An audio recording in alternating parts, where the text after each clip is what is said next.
बिस्मिल्लाहिर्रहमानिर्रहीम। तो आज का जो सेशन है हमारा वो है ऑटो डीएस रिलेटेड।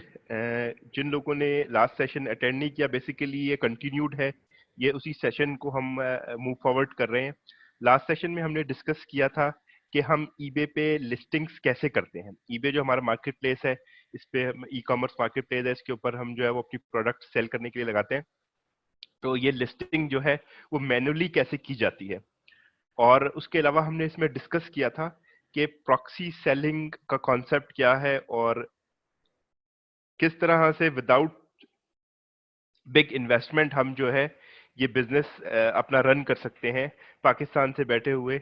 हम अपने जो है वो यूएस में जो स्टॉक पड़ा हुआ है उसको कैसे हम लोग राउट करवा सकते हैं अपने ईबे कस्टमर्स के लिए। ठीक है।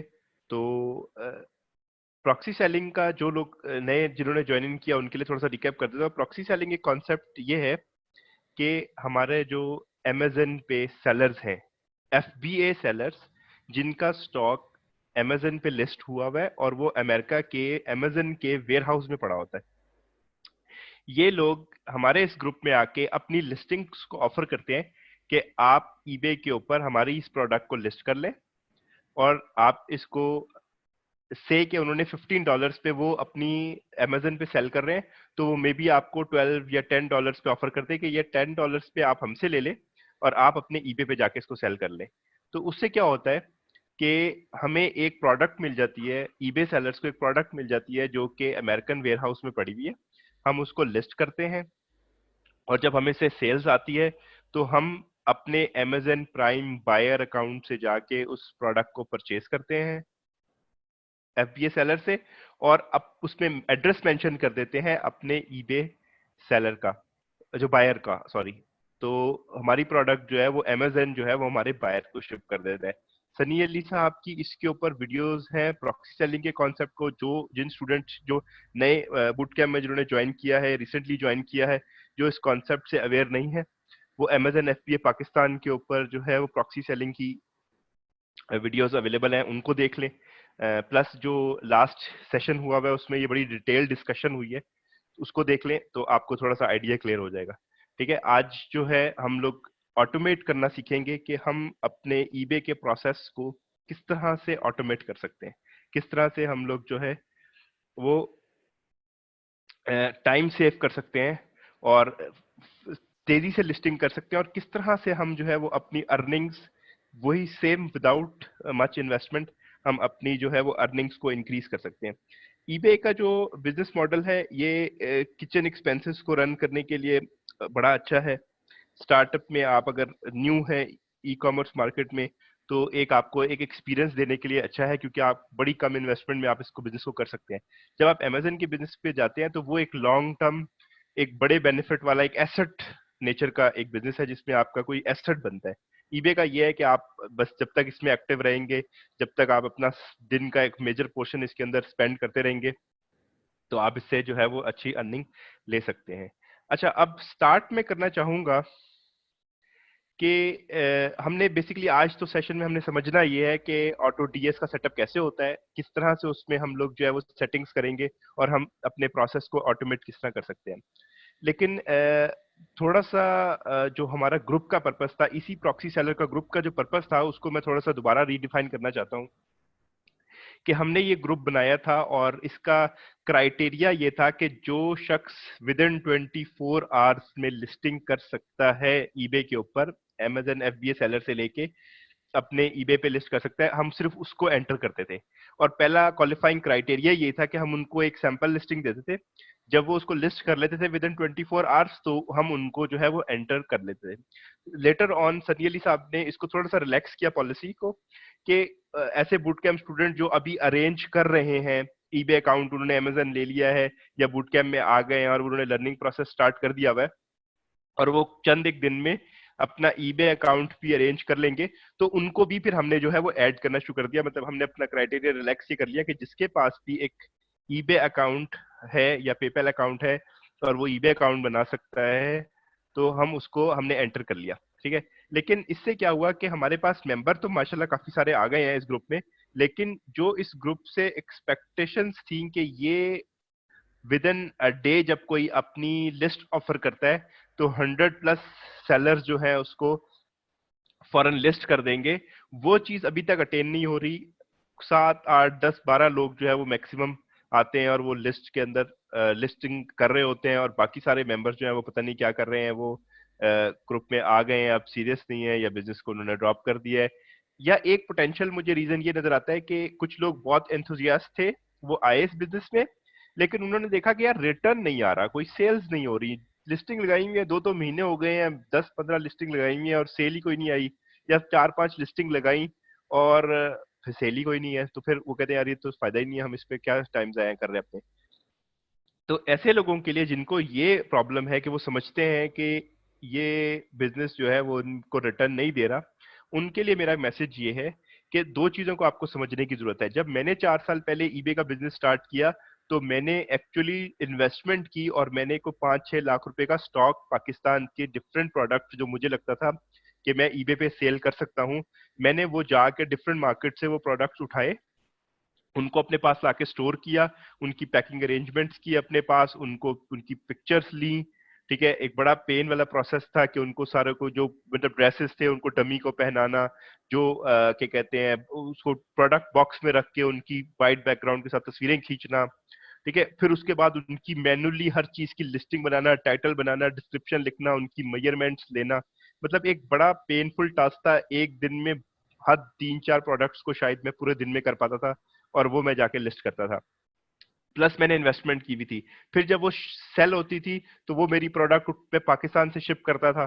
ठीक है, और जो है फिर एक मैंने इन्वेस्टमेंट की, अब मुझे पता नहीं है यार वो प्रोडक्ट मार्केट में क्लिक भी करेगी कि नहीं करेगी, मेरी वो इन्वेस्टमेंट कितनी देर तक उस प्रोडक्ट के अंदर फंसी रहेगी जो मैंने पैसे लगाए हुए। ठीक है, इसके बरअक्स जो ईबे ड्रॉप शिपिंग या प्रॉक्सी सेलिंग का कॉन्सेप्ट है, आपको कोई इन्वेस्टमेंट नहीं करना पड़ रहा। आपको एक आपने $60 का एक स्टोर खरीदा है, एक आपने $10 12 की अमेजन प्राइम बायर अकाउंट, अगर आपने सब्सक्रिप्शन ले लिया मंथली, वो आपने स्पेंड किए पैसे। ठीक है, और आपने ऑटो डीएस ले लिया, से फर्स्ट मंथ के लिए $1 है, फिर $7 8 ऑटो डीएस पे आपने लगा लिया, तो आपने बहुत भी हद $40 50 के अंदर आप अपना बिजनेस शुरू करने जा रहे हैं। ठीक है, और इसके अलावा आपकी कोई टाइम के अलावा आपकी कोई इन्वेस्टमेंट नहीं है, और फिर भी आप इतनी जल्दी से डिसअपॉइंट हो रहे हैं कि आप जो 4 5 प्रोडक्ट लिस्ट करने के बाद सोचते हैं कि जी इस बिजनेस में स्कोप नहीं है, या ये तो मतलब सिर्फ मतलब बहुत सारे लोगों का फीडबैक ये आया कि ये एफबीए सेलर्स के लिए तो शायद अच्छा है, ईबे सेलर्स के लिए इसमें कुछ भी नहीं है। देखिए, सनी अली साहब ने जब ये कॉन्सेप्ट लॉन्च किया था तो उन्हें पता था कि पाकिस्तान में बहुत सारे ऐसे लोग हैं जिनके पास शायद इन्वेस्टमेंट या नॉलेज अभी नहीं है अमेजन की तरफ जाने की, तो उनको मोबिलाइज करने के लिए कि चले उनकी भी कुछ इनकम स्टार्ट हो जाए, उनके लिए ये एक्टिविटी बेसिकली स्टार्ट की थी कि आप विदाउट इन्वेस्टमेंट अपना बिजनेस को रन कर सके। अब एफबीए, अब मैंने एक अपने मॉडल डिस्कस किया, एक एफबीए मॉडल, कि मैं कैसे काम कर रहा था। ईबे का ड्रॉपशिपिंग का प्रॉक्सी सेलिंग का मॉडल कितना स्ट्रेट फॉरवर्ड है। किसी की लिस्ट है, उसने उस पे 7 8 10 हजार डॉलर इन्वेस्ट किए हुए, उसने उसको यूएसए में रखा हुआ है, और वो आपको अपनी लिस्ट ऑफर कर रहा है कि भाई आप ये लेके लगा ले। आपका क्या जा रहा है, आपने जस्ट 15 20 मिनट लगाए और आपने वो लिस्ट कर दी, नहीं बिक रही, तो आपकी इन्वेस्टमेंट थोड़ी स्टक हुई, सॉरी, आपकी इन्वेस्टमेंट थोड़ी स्टक हुई भी है उसके अंदर, कि आप जो है परेशान हो गए कि जी ये तो चीजें बिक ही नहीं रही हैं। सेकंड, आप जो है आपको एक आपको सर्विस मिल रही है कि आपने एक प्रोडक्ट नहीं लगाई, आपने अगर 30 50 एफबीए सेलर्स अवेलेबल है, आपने 50 डिफरेंट प्रोडक्ट लगाई हैं। ठीक है, 30 नहीं चलती, 20 तो चलेंगी, 20 नहीं चलती 10 तो चलेंगी, आपके ऊपर से आपके पास सेल्स तो आएगी। आपका क्या जा रहा है, आपका लग क्या रहा है। ठीक है, तो मुझे वो डिमोटिवेशन की लोगों की वजह समझ नहीं आई कि अगर सेल नहीं हो रही तो वो डिमोटिवेट क्यों है, और अगर सेल नहीं हो रही तो वो क्या कर रहे हैं कि वो उसको सेल क्यों जनरेट करें। क्या उन्होंने सेटिंग्स सही नहीं की हुई, क्या उन्होंने जो है प्राइसिंग अच्छी नहीं की हुई, क्या उन्होंने लिस्टिंग के ऊपर काम नहीं किया हुआ। इस चीज के ऊपर वर्कआउट करने के बजाय कि हम किस तरह सेल जनरेट कर सकते हैं, बजाय इसके कि बस वो डिसअपॉइंट होकर बैठ गए। ठीक है, तो ये बड़ा एक नेगेटिव एटीट्यूड है जो मतलब इसको चेंज करें। आपको एक अपॉर्चुनिटी मिल रही है और आप इसका फायदा उठाएं। सेकेंडली ये कि एक मैंने सेशन अभी रिसेंटली अटेंड किया, ये लॉयर पोजिन जो है, ये सीईओ ऑटोडीएस के, इनका एक सेशन था, the 7 rules of successful eBay drop shipping business. ठीक है, उसमें जो रूल नंबर 1 था वो था the law of big number. उन्होंने कहा कि ईबे में सेल्स लेने के लिए, अच्छे प्रॉफिट्स लेने के लिए 8 to 10,000 लिस्टिंग्स होनी चाहिए। हमारे यहाँ पर प्रॉक्सी सेलर्स जो हैं वो 8 या 10 मैक्सिमम लिस्टिंग करने के बाद बैठ गए कि सेल नहीं है, ठीक है। और वो साहब कह रहे हैं कि 8 से 10,000 लिस्टिंग्स होने चाहिए, ठीक है। तो हम लोग इतनी जल्दी क्यों हिम्मत हार गए, ठीक है। हमने तो अभी 100 भी नहीं अचीव किया। सनी अली साहब ने जब ये लॉन्च किया था तो उन्होंने बिल्कुल क्लियर कट कहा था कि ईबे सेलर्स का टारगेट 100 लिस्टिंग्स होना चाहिए।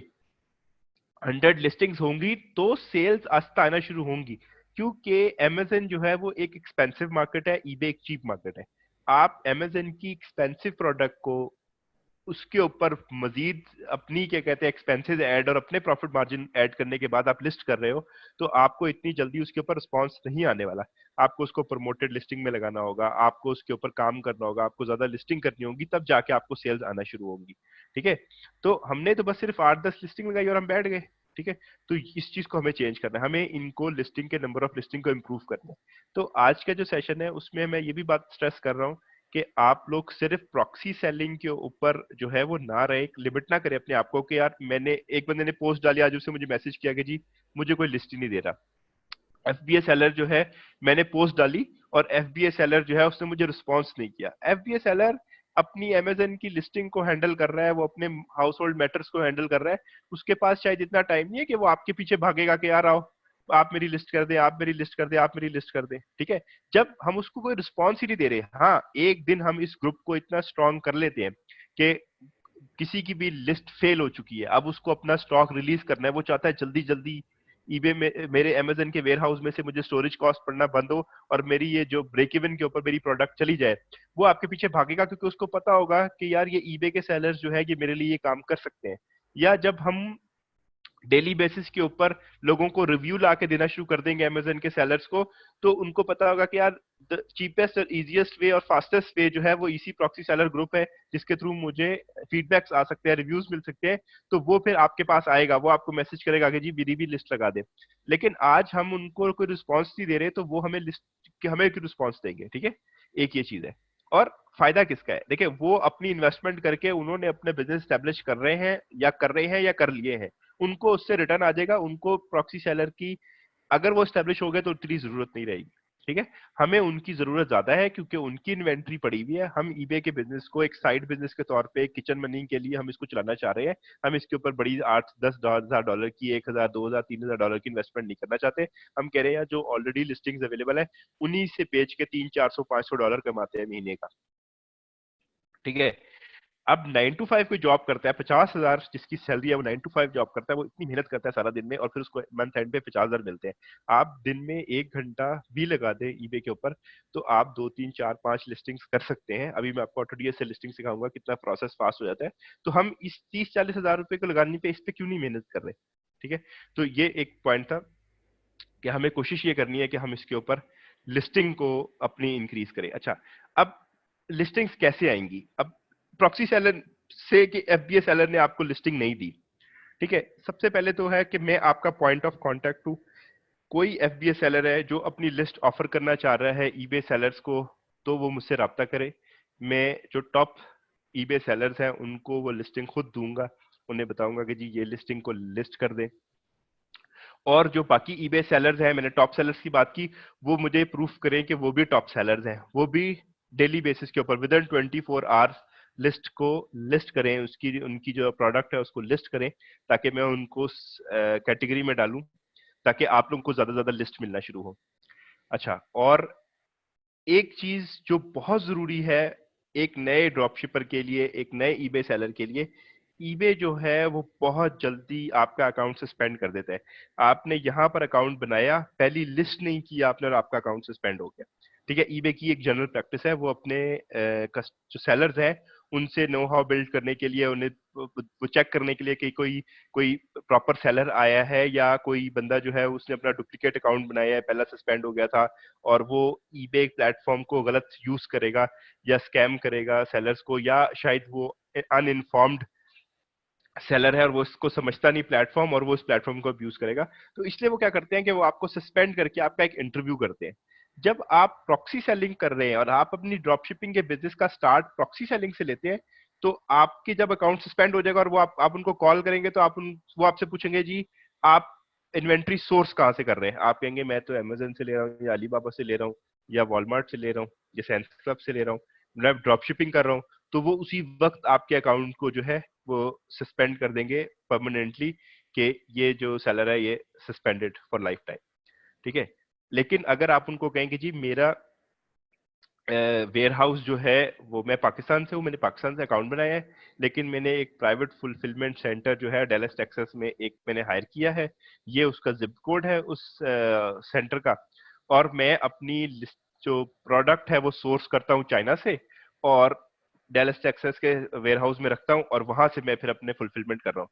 वो कहता है भाई आप जरा मुझे अपनी इनवाइसेस भेज दें कि आपने ये सोर्स किधर से किया है। ठीक है। अब उसने आपसे इनवाइस मांगी। अब आप ये बात सोचें कि अब आपको इनवाइस चाहिए, कहां से मिलेगी आपको इनवाइस? कैसे आपको पता चलेगा कि आपकी प्रोडक्ट जो आपने लिस्ट की है वो किस वेयर हाउस में थी? कैसे आपने बोल दिया डेलस टेक्सास? वो आपने ऐसे बोल दिया कि जो आपका एफबीए सेलर है, जब आप उसकी प्रोडक्ट लिस्ट कर रहे हैं और कल को आप उसके पास जाते हैं या आप मेरे पास आते हैं कि जैन भाई ईबे ने अकाउंट सस्पेंड कर दिया है, मुझे जो है इनके वेयर हाउस की डिटेल्स चाहिए। ठीक है, मैं उनको कांटेक्ट करता हूँ, मैं कहता हूँ जी आप मुझे अपने वेयर हाउस की तस्वीरें भेज दें, अपनी इनवाइसेस भेज दे। उसमें मैंने मोहिद हनीफ साहब का नाम जो है वो एडिट किया कि मोहिद हनीफ साहब को चाइना से उन्होंने ये परचेज किया प्रोडक्ट और इन्होंने 1000 पीस जो है वो एक किसी वेयर हाउस में डंप किए हुए। ठीक है, तो आपको एक बैकिंग मिल जाती है, आपको एक बकायदा business plan with solid invoicing, और आपको वो प्रूफ मिलता है कि आपका अकाउंट जो आपका नया अकाउंट था और वो सस्पेंड हो गया था और आपको पूरी उसकी एक सपोर्ट मिल जाती है। ठीक है, तो आप अपना स्टार्ट प्रॉक्सी सेलिंग से ले, फिर बेशक अपने आप को लिमिट ना करें, फिर ड्रॉप शिपिंग में जाएं, फिर जितने भी प्रॉक्सी सेलर जो एफबीए सेलर है उनकी प्रोडक्ट लिस्ट करने के साथ आप 100 200 500 10,000 लिस्टिंग्स कर दें ड्रॉप शिपिंग में। क्या होगा कि आपके पास एक बैकिंग थोड़ी सी होगी। ठीक है, आपको आपका अकाउंट जो है वो इनिशियल सस्पेंशन से निकल के आगे चला जाएगा और फिर आप उसके ऊपर काम करें, क्योंकि eBay by law drop shipping को डिस्करेज नहीं करता, वो इनको वो बैन नहीं है वहां पर ड्रॉप शिपिंग करना, ड्रॉप शिपिंग बैन नहीं है। लेकिन ईबे ये नहीं चाहता कि कोई अनइन्फॉर्म्ड सेलर जो है वो उस प्लेटफॉर्म को आके अब्यूज कर दे, उसको पता ना हो कि काम कैसे होता है, बस पता चला अच्छा जी ईबे से भी कमाई हो सकती है, लिस्ट लगा के बैठ गए, ऑर्डर आया भी 10 दिन हो गए, चेक ही नहीं किया खोल के कि भाई ऑर्डर आया हुआ है। तो जो आप अब बायर के पर्सपेक्टिव से सोचें कि अगर बायर ने कोई चीज बाय की है और उसको वो 10 दिन तक कोई बता ही नहीं रहा उसको कि ये वो प्रोडक्ट शिप हुई नहीं हुई, करनी है नहीं करनी है, ठीक है, तो उसका क्या इम्पैक्ट जाएगा सेलर के टुवर्ड्स और टुवर्ड्स मार्केट। वो कहेगा यार ईबे मार्केट ही खराब है, तो वो नहीं चाहते ईबे के आप जो है इस तरह की सेलिंग करें और उनके प्लेटफॉर्म को यूज करें। तो इसलिए वो चाहते हैं कि सॉलिड सेलर्स आए। तो जब एक स्टेब्लिश्ड बंदा होता है वो सेल्स करना शुरू हो जाता है, उसके पास फीडबैक्स आना शुरू हो जाते हैं, तो ईबे को पता चल जाता है कि यार इसकी प्रोडक्ट और इसकी सर्विस से कस्टमर सेटिस्फाइड है। कल को वो ईबे को फोन करके कहते हैं ना कि मैं ड्रॉप शिपिंग कर रहा हूँ, या मेरी कुछ प्रोडक्ट्स जो है वो मेरे पाकिस्तान के वेयर हाउस में पड़ी हुई है, कुछ प्रोडक्ट्स जो है वो मैंने ईबे में वो सॉरी यूएसए में रखी हुई है किसी वेयर हाउस में, और कुछ प्रोडक्ट्स जो है जिनको मैं टेस्ट कर रहा था, ये मैंने टेस्ट करने के लिए लगाई थी कि अगर ये प्रोडक्ट मेरी ईबे के ऊपर अच्छी रन करती है तो फिर मैं अपनी बाकी प्रोडक्ट्स की तरह इसको भी सोर्स कर लूंगा, इसको भी मैं मंगवा के डायरेक्ट अपने वेयर हाउस में रखवा लूंगा। तो वहां पर आपके पास एक क्वेश्चन हो जाता है, आपके पास एक क्वेश्चन आपको मिल जाता है कि आप उनसे नेगोशिएशन कर सकते हैं, आप उनको कन्विंस कर सकते हैं कि वो आपका स्टोर सस्पेंड ना करें, आप ड्रॉप शिपिंग कर रहे हैं वो आपका स्टोर सस्पेंड ना करें। तो ये सब चीजें जो है ये मेरे जो एक पॉइंट था कि हमें थोड़ा सा इस मैटर को थोड़ा सा सीरियसली लेना होगा कि प्रॉक्सी सेलिंग का जो ग्रुप है आप उसमें ऐड हैं, आपको प्रिविलेज मिल रहा है, आपको ये इन्फॉर्मेशन मिल रही है। आज का सेशन हम कंडक्ट कर रहे हैं, फिर 24/7 की मेरी सपोर्ट में आपको गारंटी करता हूँ इंशाल्लाह। आपको ईबे के अंदर कोई भी किसी किस्म की प्रॉब्लम आती है आप मुझे मैसेज करें, कॉल करें, ग्रुप में पोस्ट करें। ग्रुप में पोस्ट करने का बेनिफिट ये मिलता है कि आपका एक क्वेश्चन जो है, बहुत सारे लोग शाये होते हैं या उनको आपके क्वेश्चन से उनको कोई चीज समझ आ जाती है जब हम उसका आंसर कर रहे होते हैं, तो ग्रुप के ऊपर क्वेश्चन पोस्ट करें ताकि हम अपनी कम्युनिटी को और सारों की इसमें बेनिफिट हो। अच्छा, अब आ जाते हैं ऑटो डीएस पे। ऑटो डीएस बेसिकली क्या है? ऑटो डीएस एक टूल है जो हमें दो तीन बड़े मेजर बेनिफिट्स प्रोवाइड कर रहा है। ड्रॉप शिपिंग बिजनेस को जो पहले जानते हैं या जिन्होंने थोड़ी सी इन्फॉर्मेशन ली हुई है, मैं इसको as a eBay seasoned seller में 4 साल से ईबे पे काम कर रहा हूँ, 4-5 साल से। मुझे ड्रॉप शिपिंग आज भी खतरनाक लगती है। वो क्यों लगती है? क्योंकि मुझे आदत हुई हुई है कि प्रोडक्ट मेरे वेयर हाउस में पड़ी हुई है, मुझे एग्जैक्ट नंबर ऑफ पीसेस पता है कि कितने पड़े हुए हैं, उनकी क्वालिटी का मुझे पता है, और मैं वो प्रोडक्ट जो है वो सेल कर रहा हूँ। तो मुझे पता है कि जब मेरी प्रोडक्ट खत्म हो जाएगी मैं उसको डीलिस्ट कर दूंगा। जब हम ड्रॉप शिपिंग कर रहे होते थे तो सबसे बड़ा प्रॉब्लम ये आता था कि आपने अमेजन से कोई प्रोडक्ट उठाई और ईबे पे लिस्ट कर दी, आपकी प्रोडक्ट बिक गई, और आपने जाके देखा कि अमेजन पे वो प्रोडक्ट अवेलेबल ही नहीं है। ठीक है, अब आपको ऑर्डर कैंसिल करना पड़ेगा या आपको वो प्रोडक्ट कहीं और से लेनी पड़ेगी। से कि अमेजन में वो आपको $10 की मिल रही थी, आप जाके किसी और सेलर से देखते हैं तो अब कोई ऐसा सेलर ही नहीं है जो $10 की बेच रहा है। आपने खुद $15 की लगाई थी, अब $18 की आपको मिल रही है। ठीक है, ये प्रॉब्लम आते थे। दूसरा ये प्राइस चेंज का, कि आपने प्रोडक्ट लगाई, आपने देखा प्रोडक्ट हंट की, आपने देखा कि यार एक प्रोडक्ट $20 की लगी हुई है, आपने उसको ईबे पे $30 की लगा दिया। ठीक है, कल को जाके आपने देखा कि वो तो वहां पे डिस्काउंट पे उसने उस वक्त प्रमोशन लगाई हुई थी, जब आपने वो लिस्टिंग चेक की है, अब वो तो प्रोडक्ट ही उसने $50 की कर दी है, तो अब आप तो लॉस में चले गए। ठीक है, उसके बाद ये इश्यूज आते थे। ठीक है, फिर ये है कि जब आप अगर 10 आइटम्स है तो शायद आप दिन में एक दफा, बहुत आप केयरफुल भी, आप दिन में एक दफा देख लेंगे यार प्राइसिंग तो चेंज नहीं हुई, क्या वो उनका स्टॉक अवेलेबल है कि नहीं। लेकिन we are talking about 100 listings, 200 listing, 500 listing, आप उसको ट्रैक नहीं कर सकते। देन एक प्रॉब्लम ये आता था कि आपने प्रोडक्ट लेके लगा तो दी, अब आपको यही नहीं पता कि यार ये मैंने कहाँ से पिक की थी, ये मैंने वॉलमार्ट से उठाई थी लिस्टिंग या अमेजन से उठाई थी। अच्छा, अमेजन से उठाई थी तो किस सेलर की मैंने प्राइस को चेक किया था, या किस सेलर की मैंने प्रोडक्ट लगाई हुई थी, या वो प्रोडक्ट ही नहीं मिल रही।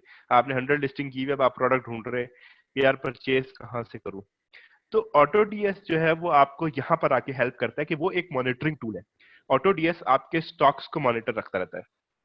जैसे ही वो देखते हैं कि ईबे के, अमेजन के ऊपर या वॉलमार्ट के ऊपर वो प्रोडक्ट जो है वो एंड हो गई है, या आपने मेंशन कर दिया कि जब अमेजन में 5 रह जाएं तो मेरी लिस्ट को डीलिस्ट कर दो या जीरो कर दो स्टॉक को, तो जो ऑटो डीएस है वो जैसे ही वो नंबर आएगा या जैसे ही वो लिस्ट जीरो हो जाएगी, वहां पे आउट ऑफ स्टॉक हो जाएगी, तो वो आपकी लिस्ट में ऑटोमेटिकली उसको जीरो शो कर देगा। तो आपको यहां से कवर मिल जाता है कि आपकी प्रोडक्ट जो है आप आउट ऑफ स्टॉक होने से बच जाते हैं। अब प्रॉक्सी सेलिंग में एक एक प्रॉब्लम क्या आई, प्रॉक्सी सेलिंग में कुछ जो हमारे प्रॉक्सी सेलर्स थे, सॉरी, उनकी थोड़ी सी मिस्टेक कि वो एक्टिव नहीं रहते, कि उन्होंने देखा ही नहीं कि एक बंदे ने जब उसकी प्रोडक्ट सेल आउट हो गई है, आउट ऑफ स्टॉक हो गई है, ओएसएस हो गई है, तो उन्होंने इस चीज के ऊपर ध्यान नहीं किया और उनकी लिस्ट में भी लगी हुई है। ठीक है, कल को ऑर्डर आ गया, अब ऑर्डर आ गया, वो एफबीए सेलर पे फोन कर रहे हैं कि जी मुझे वो प्रोडक्ट दें, वो कह रहा है भाई मैंने तो आउट ऑफ स्टॉक मेंशन कर दिया। मैं या किसी एंड पर एफबीए सेलर्स की नेग्लिजेंस हो गई कि उसने बताया ही नहीं कि उसकी प्रोडक्ट जो है वो आउट ऑफ स्टॉक हो चुकी है, तो वो ईबे सेलर बेची जा रहे हैं। अब वो पता लगा जी वो तो आउट ऑफ स्टॉक हो चुकी है, अब है भी सारी प्राइवेट लेबल ब्रांड्स, अब वो किसी और से जाके उठाएगा, हमें $3-4 डिस्काउंट में मिल रही थी, अब फुल प्राइस पे लिखनी पड़ेगी। एकदम से एक जो है वो फ्रस्ट्रेशन आ गई, लॉसेस आना शुरू हो गए। ठीक है, तो अब जब हम ऑटो डीएस को यूज करते हैं तो हमारा ये जो आउट ऑफ स्टॉक वाला ऑप्शन वो है, वो जो प्रॉब्लम है वो हमारा खत्म हो जाता है। सेकंड जो है वो प्राइस वाला, जनाब एफबीए सेलर ने या आपने ड्रॉप शिपिंग कर रहे थे, उन्होंने प्राइस इंक्रीज कर दी, तो ऑटो डीएस क्या करेगा, आपके सेट क्राइटेरिया के ऊपर जो प्राइस है आपके ईबे पे भी वो लाइव इंक्रीज कर देगा। ठीक हो गया। उसके बाद फिर इसके अंदर ऑटो डीएस पे फाइंडर है कि प्रोडक्ट कैसे ढूंढे, कौन सी प्रोडक्ट लगाए। वैसे मैं इस चीज को इतना रिकमेंड नहीं करता, लेकिन ये भी एक टूल है कि आप उसको अगर कुछ क्रेडिट खरीद ले ऑटो डीएस से, ऑटो डीएस को पे करके कि मैं 100 प्रोडक्ट फाइंड करना चाहता हूँ, तो वो आपको 100 क्रेडिट दे देता है, और आप जो है वो ऑटो फाइंडर से जो है वो 100 प्रोडक्ट 1 क्लिक के ऊपर लिस्ट कर दे अपने ईबे के ऊपर।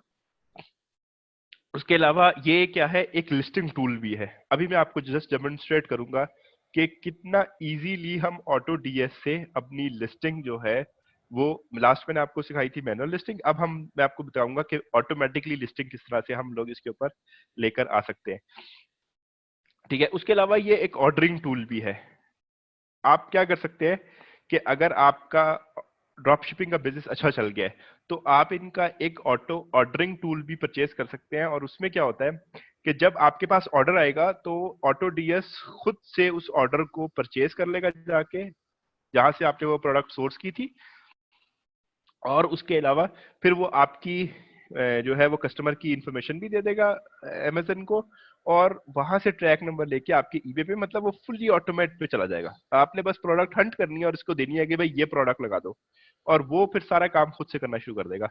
तो ये इस किस्म का टूल है। हाँ, इसमें कुछ फ्लॉज है, अभी भी कुछ इसमें इंप्रूवमेंट्स चल रही है, लेकिन फिर भी ड्रॉप शिपिंग के लिए जो पहले बहुत ज्यादा टाइम कंज्यूमिंग टास्क था, अब वो ऑटो डीएस की हेल्प से जो है वो काफी इसको उन्होंने क्या कहते हैं रिलैक्स कर दिया, कि हम इसमें जो है वो बड़ी फ्रीडम हमें मिल गई है। हमें हर वक्त, पहले तो ईबे का या ऑटो ड्रॉप शिपिंग का बिजनेस ऐसे था कि आपको बस नींद नहीं आ रही थी, और 15-15 घंटे जिसका अच्छा बिजनेस स्टैब्लिश हो गया है, 100-100 ऑर्डर आ रहे हैं, और इधर से परचेज करना है, उधर से परचेज करना है, आउट ऑफ स्टॉक्स की प्रॉब्लम्स, प्राइस की प्रॉब्लम्स, उनमें ही हम लोग उलझे रहते थे।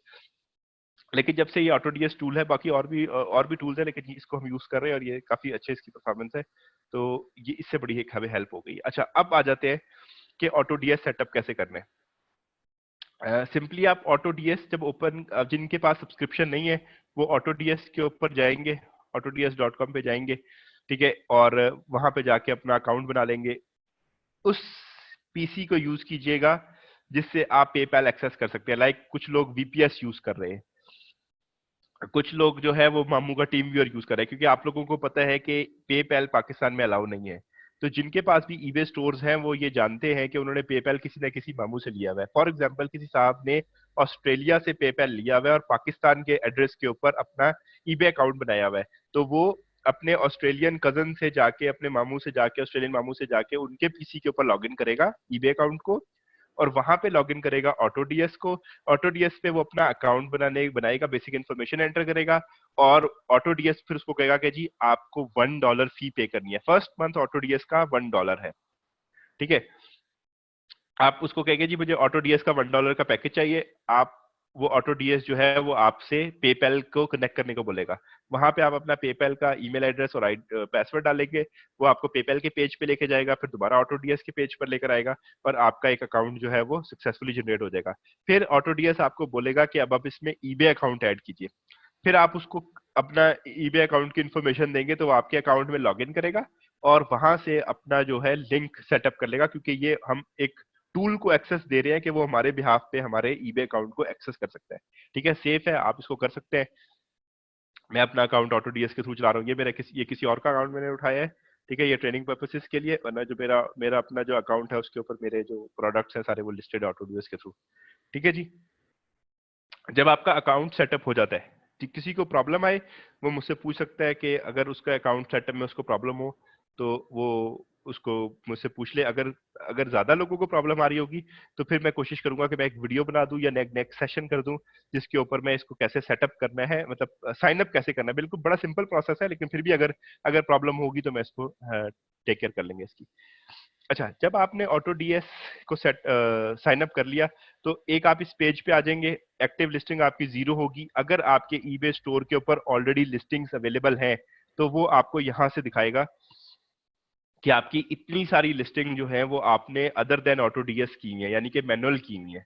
ठीक है, तो वो आपको यहाँ पे शो कर देगा। ये इसका बेसिकली डैशबोर्ड है। हम सबसे पहले सेटिंग्स में आके इसकी कुछ सेटिंग्स करते हैं ऑटो डीएस को यूज करने से पहले। अच्छा जी, अब ये यहाँ पर जो सेटिंग है, इसमें क्या कहते हैं, एज सच तो कोई खास वो नहीं है। एक चीज जो यहाँ पर इंफॉर्मेशन इंपॉर्टेंट दे रहा है, वो दे रहा है आपका वेयर हाउस लोकेशन। ठीक है, कि आपका अकाउंट जो है वो, फॉर एग्जांपल यूनाइटेड स्टेट से आप लोगों ने अकाउंट बनाया हुआ है, तो किस लोकेशन से बनाया हुआ है आप वो यहाँ पे लोकेशन मेंशन कर दें। ठीक है, और उसके अलावा आप यहाँ पे अपनी फी परसेंटेज मेंशन कर देते हैं कि आपको ईबे पे सेल करने के लिए कितना फी पे करना पड़ती है। कुछ लोग जो है वाटरमार्क यूज करते हैं, तो यहाँ पे वाटरमार्क को अपडेट कर सकते हैं। अच्छा, इसको स्टार्ट करने से पहले मैं एक चीज आपको बता दूं कि ईबे में जब आप सेल्स करते हैं और ऑटोडीएस को यूज कर रहे हैं, या आप मैनुअल लिस्टिंग भी करते हैं, आप ऑटोडीएस को यूज नहीं करते, तो आपको एक कैलकुलेशन करना होती है ब्रेक इवन। ब्रेक इवन क्या है, कि आपने एक अमेजन से एक लिस्ट उठाई $10 की, ठीक है। अब आप उसको कितने पे लिस्ट करेंगे?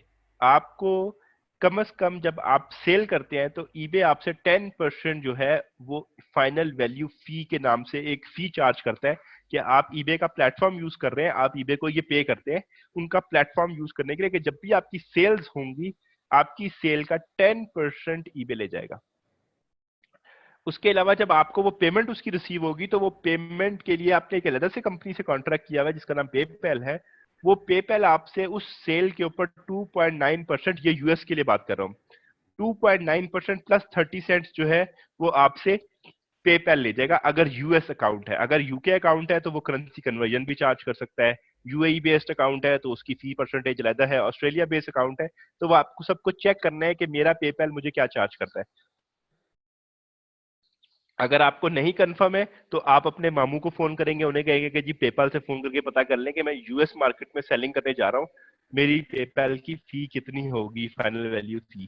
ठीक है, वो आपको पता करके बता सकते हैं। उसके बाद हम क्या करते हैं कि हम अपनी प्रोडक्ट क्योंकि एक्सपेंसिव सेल कर रहे होते हैं तो हम ईबे को नॉर्मली एक एडवांटेज भी देते हैं।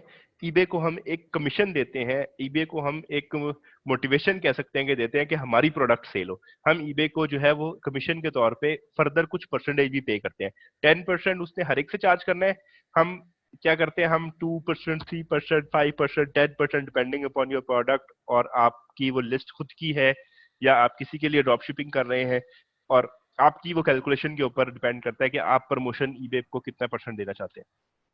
उसके अलावा क्या होता है कि जब आप अमेजन से जाके कोई चीज परचेज करते हैं तो अक्सर अमेजन उसके ऊपर आपको टैक्स भी चार्ज कर रहा होता है।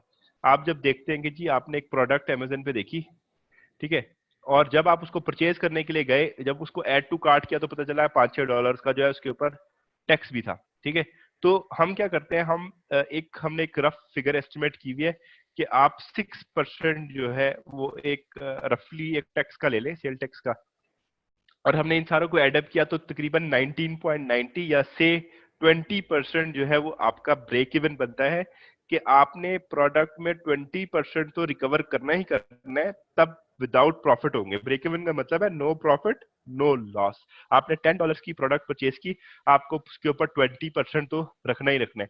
आप गालबन ये प्रोडक्ट जो है वो लगाएंगे, से कि आप ये प्रोडक्ट लगाएंगे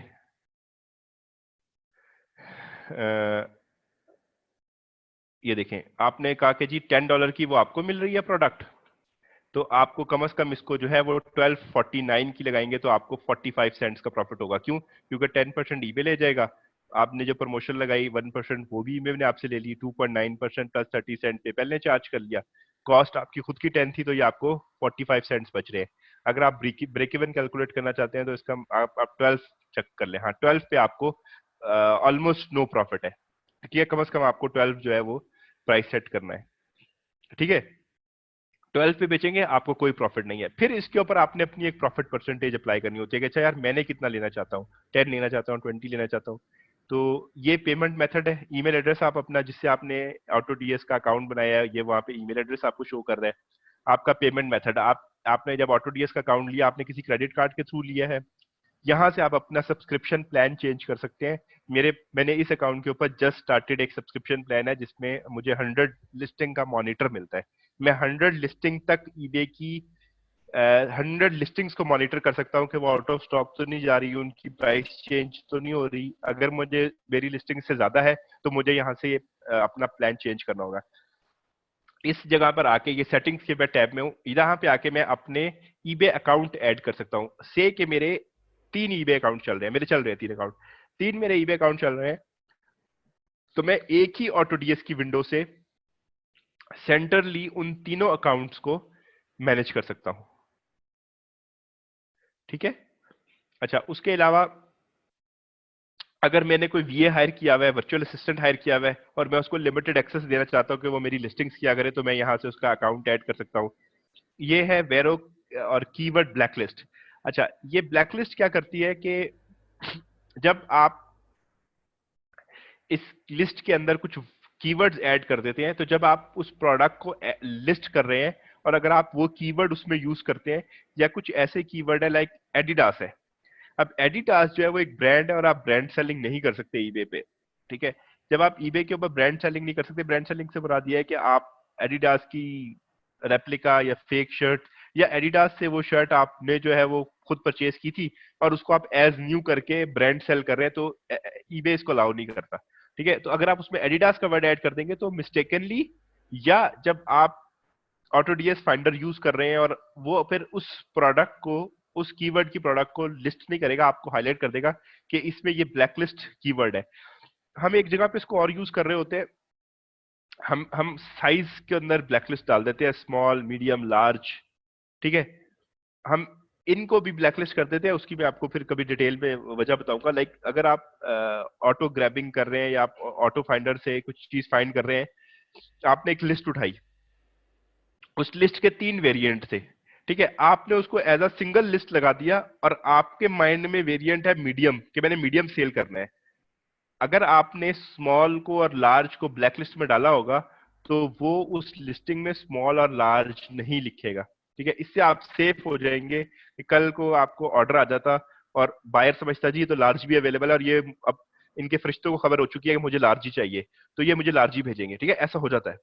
सही है। लेकिन ये जरा बात की बात है, फिर पासवर्ड अपना चेंज करना हो तो ये यहाँ पर जो है छोटी सी सेटिंग्स है, बेसिक सेटिंग्स है।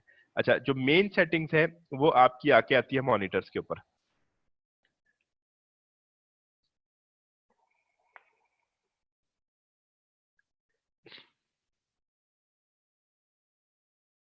अच्छा, यहाँ पर मल्टीपल मॉनिटर्स है, एक है प्रोडक्ट मॉनिटर, एक है ऑर्डर मॉनिटर, एक है प्रॉफिटेबिलिटी मॉनिटर और एक है ऑर्डर प्रोसेसर, ठीक है। प्रोडक्ट मॉनिटर जो है वो चेक करेगा कि आपकी प्रोडक्ट आउट ऑफ स्टॉक तो नहीं है, प्रोडक्ट की प्राइस क्या चल रही है। ऑर्डर मॉनिटर जो है ये इसकी जो है ऑर्डरिंग की इंफॉर्मेशन लिखेगा। ये इस टाइप की इंफॉर्मेशन देख रहा होता है कि जब आपकी प्रोडक्ट सेल हो जाती है तो उसके बाद इसने ऑटोडीएस ने क्या फंक्शंस परफॉर्म करने हैं सेल होने के बाद। ऑर्डर प्रोसेसर जो है वो आपकी प्रोडक्ट, जैसे मैंने बताया कि आप ये परचेज कर सकते हैं कि आप ऑर्डर जो है वो ऑटोमेटिकली ऑटो टीएस से, मैंने भी ये मॉनिटर नहीं लिया हुआ इस अकाउंट में तो ये अभी नॉट वर्किंग कर रहा है, ठीक है, कि आप ऑटोमेटिकली ऑर्डर भी परचेज कर सकते हैं। तो इसमें आप क्राइटेरिया डिफाइन कर देते हैं कि क्या होगा, मतलब ऑर्डर कैसे प्लेस होगा, फिर ये कम्युनिकेशन भी खुद से करता है। प्रॉफिटेबिलिटी मॉनिटर जो है ये आपको बता देता है कि आपकी कौन सी प्रोडक्ट जो है वो प्रॉफिटेबल में जा रही है या वो आपको कोई प्रॉफिट नहीं दे रही है, ठीक है। तो सबसे पहले हमने इसकी सेटिंग करनी होती है प्रोडक्ट मॉनिटर। प्रोडक्ट मॉनिटर में एक जनरल सेटिंग्स है, एक स्पेसिफिकली अमेजन से रिलेटेड सेटिंग्स है, फिर वॉलमार्ट है, बैंगगुड है, अली एक्सप्रेस है और होम डिपो सेटिंग्स है, ठीक है। आप ये डिफरेंट सोर्स जो है ऑटो डीएस को अगर आप यूज कर रहे हैं तो आप इन 5 सोर्सेज से अपनी प्रोडक्ट जो है वो सोर्स कर सकते हैं और इन हब की जो है वो इंडिविजुअल आपके पास सेटिंग आती है, ठीक है। अच्छा, अब हम पहले आ जाते हैं अमेजन की सेटिंग के ऊपर, क्योंकि हमारा जो प्राइमरी फोकस है वो प्रॉक्सी सेलिंग है। और अब हम क्या करने जा रहे हैं कि हम अपनी प्रॉक्सी सेलिंग की लिस्टिंग को करेंगे ऑटो डीएस को यूज करते हुए। और उसके अलावा हम अमेजन को, जितने भी नए ड्रॉपशिपर है उनके लिए मेरे पास रिकमेंडेशन यही है कि वो सबसे पहले अपना ड्रॉपशिपिंग बिजनेस अमेजन के थ्रू शुरू करें, क्योंकि अमेजन जो है उसमें जो आपको प्रोडक्ट है और उसमें जो आपको सर्विस है वो बड़ी बेहतरीन मिल रही होती है, ठीक है। 2 दिन में, 3 दिन में, अगर आपके पास प्राइम अकाउंट है तो 2 दिन में आपको डिलीवर कर देता है। बायर बहुत खुश होता है, आपने 1 to 5 डेज मेंशन किए होते हैं, बायर को तीसरे चौथे दिन जाके डिलीवरी मिल जाती है। बाकी अगर आप अली एक्सप्रेस वगैरह पे जाते हैं तो वहाँ पे 20-20, 25-25 दिन का टाइम होता है, तो वो नए सेलर के लिए इतनी जबरदस्त चीज नहीं है ये, ठीक है। तो आप अमेजन से स्टार्ट करें, फिर आप आगे अपने एवेन्यूज एक्सप्लोर कर सकते हैं, वॉलमार्ट में जा सकते हैं और डिफरेंट इस पे स्टोर में आ सकते हैं। अच्छा जी, इन सेटिंग्स को एडिट करने के लिए ये क्लिक एक, इसको हम करते हैं। अब यहाँ पर ये मुझसे पूछ रहा है मेरा ब्रेक इवन क्या है। अमेजन के लिए मेरा ब्रेक इवन क्या है, वो ब्रेक इवन मैंने जस्ट कैलकुलेट किया है कि वो मेरा 19.90 है या से $20 है। तो मैंने जाकर ऑटो डीएस में यहाँ पर मेंशन कर दिया कि मेरा $20 जो है वो मेरा ब्रेक इवन है, ठीक है। अच्छा, 2 किस्म के ब्रेक इवन है, एक है ब्रेक इवन सिंपल और एक है break even dynamic. Dynamic break even क्या कह रहा है कि कुछ जो प्रोडक्ट तो अमेजन सेल कर रहा है, अमेजन उसके ऊपर टैक्स लाजमी चार्ज करता है, लेकिन जो प्रोडक्ट्स अमेजन सेल नहीं कर रहा उस पे अमेजन टैक्स चार्ज नहीं कर रहा होता। कभी कोई जो एफपीएस सेलर के ऊपर डिपेंड करता है। हमारे जितने भी प्रॉक्सी सेलर हैं वो कोई टैक्स चार्ज नहीं कर रहे, उनकी लिस्टिंग के ऊपर सेल टैक्स नहीं है। तो हम यहाँ पे डायनेमिक ब्रेक इवन यूज कर सकते हैं और इसमें क्या होगा कि वो जो हमारा 20% अमेजन के लिए होगा, क्योंकि हमने कैलकुलेट किया हुआ है कि ये हमारा 20% बनता है, 10% ईबे का, 2.9% पेपैल का, promotion percentage plus sale tax जो ईबे ने, अमेजन ने हमसे चार्ज करना है, तो ये 20% बनता है। तो अमेजन के लिए हम 20% यूज करेंगे और जो 6% हमने सेल टैक्स लिखा हुआ था वो 6% हम फिर चार्ज नहीं कर रहे होंगे, क्योंकि वो प्रोडक्ट जो है नॉट सोल्ड बाय अमेजन है, इसलिए हम 14% रख सकते हैं उसको। Excuse me. अच्छा, उसके बाद एडिशनल परसेंटेज, एडिशनल डॉलर, ये आपसे पूछ रहा है, ये विंडो आपसे पूछ रही है कि आप अपनी प्रोडक्ट के ऊपर प्रॉफिट कितना कमाना चाहते हैं। ठीक है, यहां पे मैंने एक एग्जांपल दी थी कि ये एक प्रोडक्ट है जो मुझे $10 की मिल रही है। ठीक है, मैं अमेजन को कहता हूं, मैं आपके ऑटोडीएस को कहता हूं कि यार मुझे इसके ऊपर कम से कम $1 प्रॉफिट चाहिए। ठीक है, $1 प्रॉफिट, तो वो मेरा ग्रॉस प्रॉफिट कम से कम $1 हो। वो मेरी लिस्ट प्राइस को इस तरह से ट्यून करेगा कि मुझे कम से कम इन दी एंड सारे खर्चे निकालने के बाद $1 जरूर मिले। ठीक है, तो ये जो फील्ड है, यहां पर आप ये सेट कर सकते हैं। फॉर एग्जाम्पल, किसी की प्रेफरेंस ये है कि वो कहता है कि यार मैं इतना टाइम स्पेंड कर रहा हूं, मैंने ऑटोडीएस की फीस देनी है, मैंने ईबे स्टोर की फीस देनी है, मैंने और मेरे खर्चे हैं, कंप्यूटर के खर्चे हैं, मेरे वीपीएस मैंने लिया हुआ है, तो मुझे कम से कम, अगर मैं एक ऑर्डर प्लेस होता है मुझे अमेजन के ऊपर, तो मुझे कम से कम $2 तो मिलने ही चाहिए। ठीक है, बट रिगार्डलेस ऑफ मेरे प्रॉफिट परसेंटेज क्या है, मुझे कम से कम हर हर ट्रांजेक्शन से $2 चाहिए। तो वो फिर यहाँ पर जो है वो अपनी फिक्स अमाउंट लिख सकता है कि उसको कितने पैसे चाहिए पर उससे। ठीक है, मैंने रखा हुआ है $1, ये मेरी प्रेफरेंस है, मेरी मर्जी है, मैं इसको कितना रखता हूँ। मैं कहता हूँ कि जी मुझे कम से कम $1 मिले, ताकि अगर मेरी जो सारी एक्टिविटी मैंने इसके ऊपर परफॉर्म किया, मुझे उसका कुछ तो रिवॉर्ड मिले। उसके बाद है एडिशनल परसेंटेज। अच्छा, अगर कुछ कुछ लोग होते हैं वो कहते हैं नहीं यार, मुझे जितने की भी सेल करे ना, मुझे तो सेल पे 10% ये मुझे प्रॉफिट दे दे। ठीक है, 10% कम से कम मुझे मिलना चाहिए। ठीक है, तो फिर क्या होगा, वो प्राइस को ऐसे सेट करेगा ऑटोडीएस कि आपको इन दी एंड जो नेट प्रॉफिट है वो 10% जरूर होगा। फॉर एग्जाम्पल, हम यहाँ पे ट्राई कर सकते हैं कि अच्छा $13 की प्रोडक्ट हो तो $60 का होता है, 14 की होगी तो 13, हाँ, मतलब वो क्या करेगा, 1350 सेट कर देगा कि आपको कम से कम $10 का 10% प्रॉफिट जरूर हो। 13.5 पे आपको $1.32 मिल रहे हैं, इसका मतलब आपको 10% प्रॉफिट जरूर हो रहा है। तो ये आप प्रॉफिट परसेंटेज यहां पर मेंशन कर सकते हैं, ये परसेंटेज में आ रहा है 10%। ठीक है, अच्छा, फिर है quantity raise to. Quantity raise to का मतलब ये है कि जब भी आप अपनी प्रोडक्ट सोर्स करके ईबे पे लिस्ट करेंगे, तो उसकी कितनी क्वांटिटी वहां पे मेंशन करेगा। अच्छा, अब होता क्या है कि जब भी कोई नया सेलर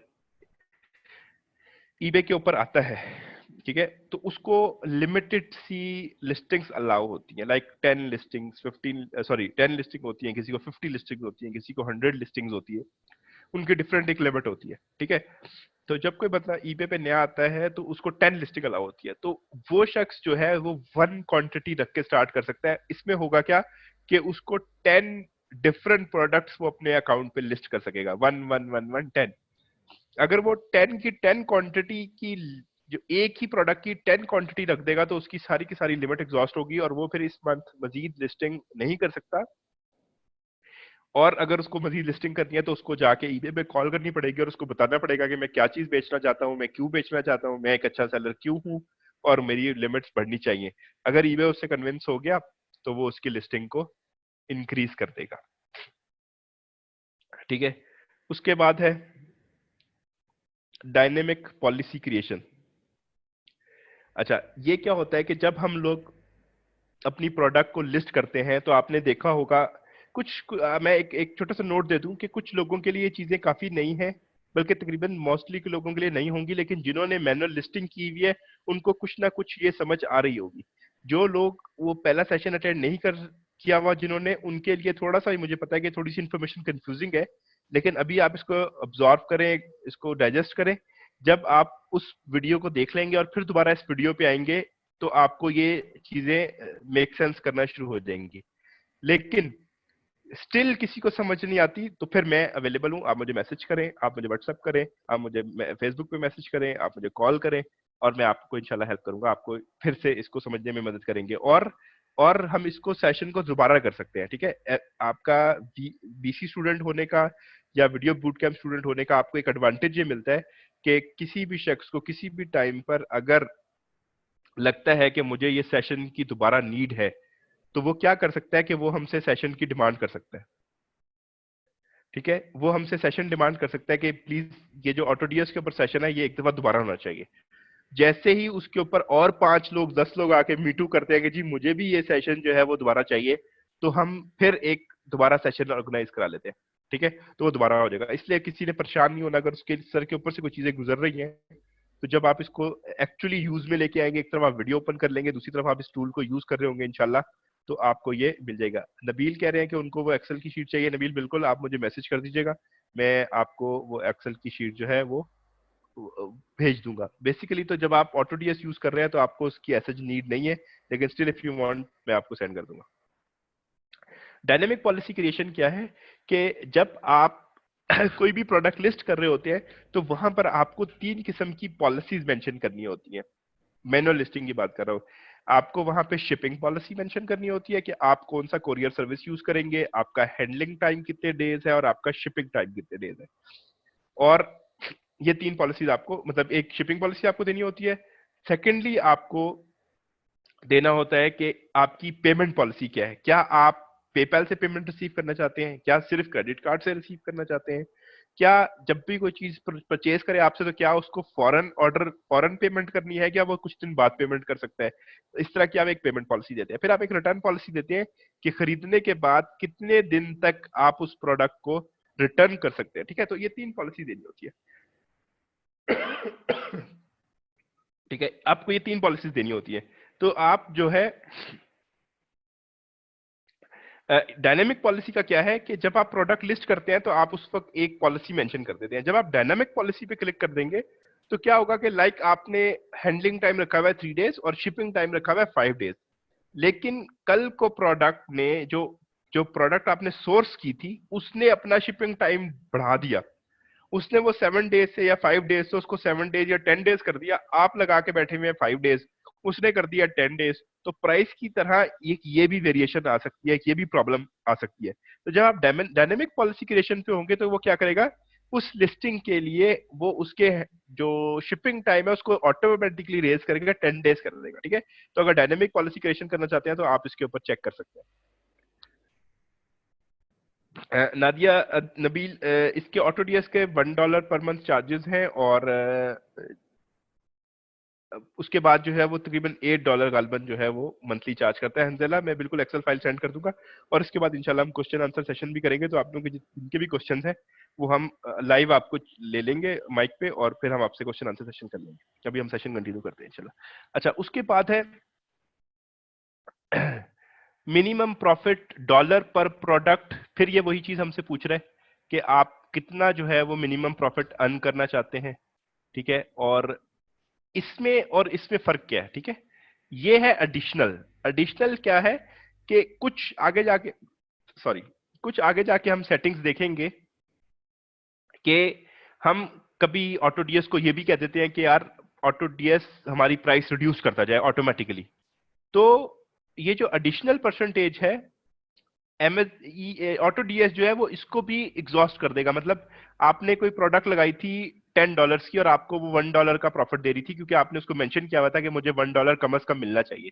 लेकिन आपने साथ में ऑटोडीएस को एक ऐसी पॉलिसी दे दी है कि अगर मेरी प्रोडक्ट ना बिक रही हो तो मेरी प्राइस कम करता रहे।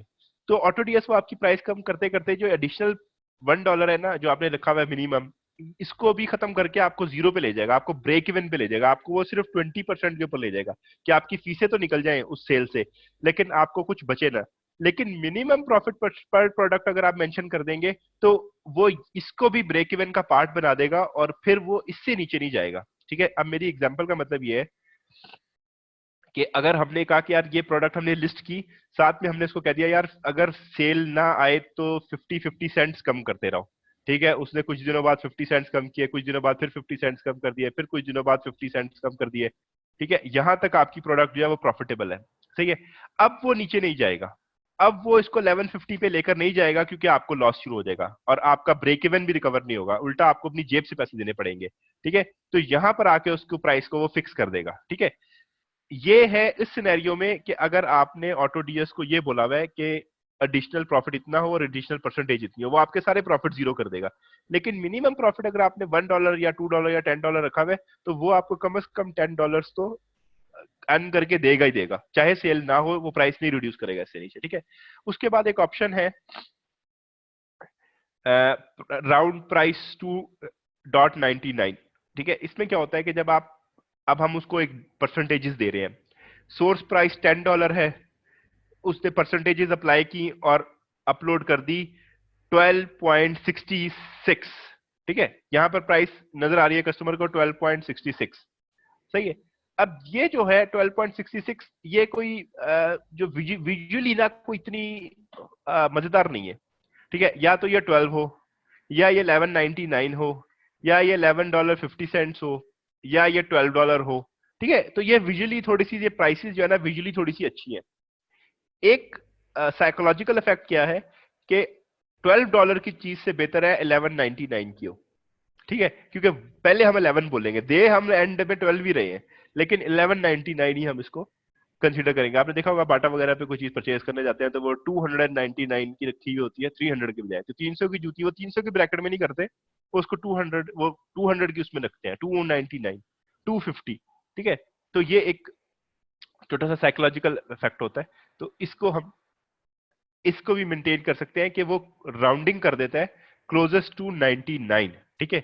अगर एक प्रोडक्ट की प्राइस बनती है 11.30 तो वो कर देगा 11, ठीक है। और अगर उसकी वो बनती है 11.57 तो वो उसको ले जाएगा 11.99 के ऊपर, ठीक है। तो ये हमारी एक प्रेफरेंस है, हम इसको चूज कर सकते हैं। उसके बाद मॉनिटरिंग वैलिडेशन में एक हमारे पास ऑप्शन है कि अब आपने एक प्रोडक्ट अमेजन से उठाई और उसको लिस्ट कर दिया। अब अमेजन के पास उसका स्टॉक खत्म हो गया, लेकिन उस लिस्ट के ऊपर एक और सेलर भी है। अब वो सेलर जो है अगर तो वो प्राइम है तो अमेजन इस लिस्टिंग को, ऑटोडीएस इस लिस्टिंग को एक्टिव रहने देगा और वो फिर आपको बताता रहेगा कि उस सेलर के पास कितनी इन्वेंट्री पड़ी हुई है। लेकिन अगर आप इस चेक को खत्म कर देते हैं तो फिर ऑटोडीएस उस लिस्टिंग को तब तक लाइव रखेगा जब तक उस लिस्टिंग में और सेलर्स हैं, रिगार्डलेस के वो प्राइम सेलर्स है या नहीं है, या वो अपने घर से या अपने वेयरहाउस से शिपिंग कर रहे हैं, ठीक है। तो ये एक प्राइम का चेक हम लगाते हैं कि हमें सिर्फ प्राइम सेलर से चाहिए। प्राइम सेलर से हमें क्यों चाहिए? क्योंकि प्राइम सेलर का स्टॉक जो है वो अमेजन के वेयरहाउस में पड़ा होता है और अमेजन उस पर बहुत फास्ट शिपिंग देता है, ठीक है। तो इसलिए हम, ये एक सेफ गार्ड होता है कि हम इसको प्राइम रखते हैं। फिर shipping time, max shipping time यहाँ पे हम लोग मेंशन कर सकते हैं कि जब भी हमें ऐसी ही प्रोडक्ट सिर्फ बताओ जो with in 3 days Amazon ship कर देगा, ठीक है। क्योंकि मैंने अपनी शिपिंग पॉलिसी में भी जाके आपने को दिखाया था कि हमने वहां पे शिपिंग एंड हैंडलिंग टाइम रखा होता है। 3 डेज शिपिंग टाइम जो है वो एक बड़ा बड़ा मुनासिब टाइम है जिसमें आप अपनी प्रोडक्ट, मैं जब लिस्टिंग करता था ईबे के ऊपर मैंने 1 डे रखा हुआ था। जिस दिन मुझे ऑर्डर आता था मैं उसके अगले दिन तक वो प्रोडक्ट शिप करके ट्रैकिंग अपलोड कर देता था, ठीक है। तो इससे क्या होता है कि आपके कस्टमर को एक मैसेज जाता है कि ये प्रोडक्ट आपको इतने दिन के अंदर रिसीव हो जाएगी, ठीक है। कस्टमर इस चीज से इनकरेज होता है। लेकिन जब हम ड्रॉप शिपिंग कर रहे हैं तो हम सेफ साइड रहने के लिए हम 3 डेज रख लेते हैं कि कम से कम 3 डेज के अंदर हम अपनी ये प्रोडक्ट शिप कर देंगे, क्योंकि हमें इतना टाइम चाहिए होता है। फिर ये एक ऑटो एसकेयू फिलिंग है, ये हम लोग यूज नहीं कर सकते। अलाउ एड एन आइटम भी हम यूज नहीं करते। Allow supplier table, allow allow supplier table ये बोल रहे हैं कि अमेजन की ऐसी लिस्टिंग जिसके ऊपर और भी सेलर है उनकी बाकी सेलर्स को भी मॉनिटर करना है, या जस्ट एक ही एसएन को मॉनिटर करना है जो मेन प्रोडक्ट थी, ठीक है। तो ये यहाँ पर ये चीज इसको सिग्निफाई करती है कि आपने यूज करना है कि नहीं करना। जब मैं लिस्टिंग कर रहा हूँ मैं आपको मुझे रिमाइंड भी करवाएं, मैं आपको इसका बता दूंगा कि इसका पर्पस क्या है। और उसके अंदर ये एक और ऑप्शन है कि अगर सप्लायर टेबल में जाना है तो प्रेफरेंस क्या होगी, प्राइम होगी या चीपेस्ट होगी, ठीक है। चले इसको देख लेते हैं।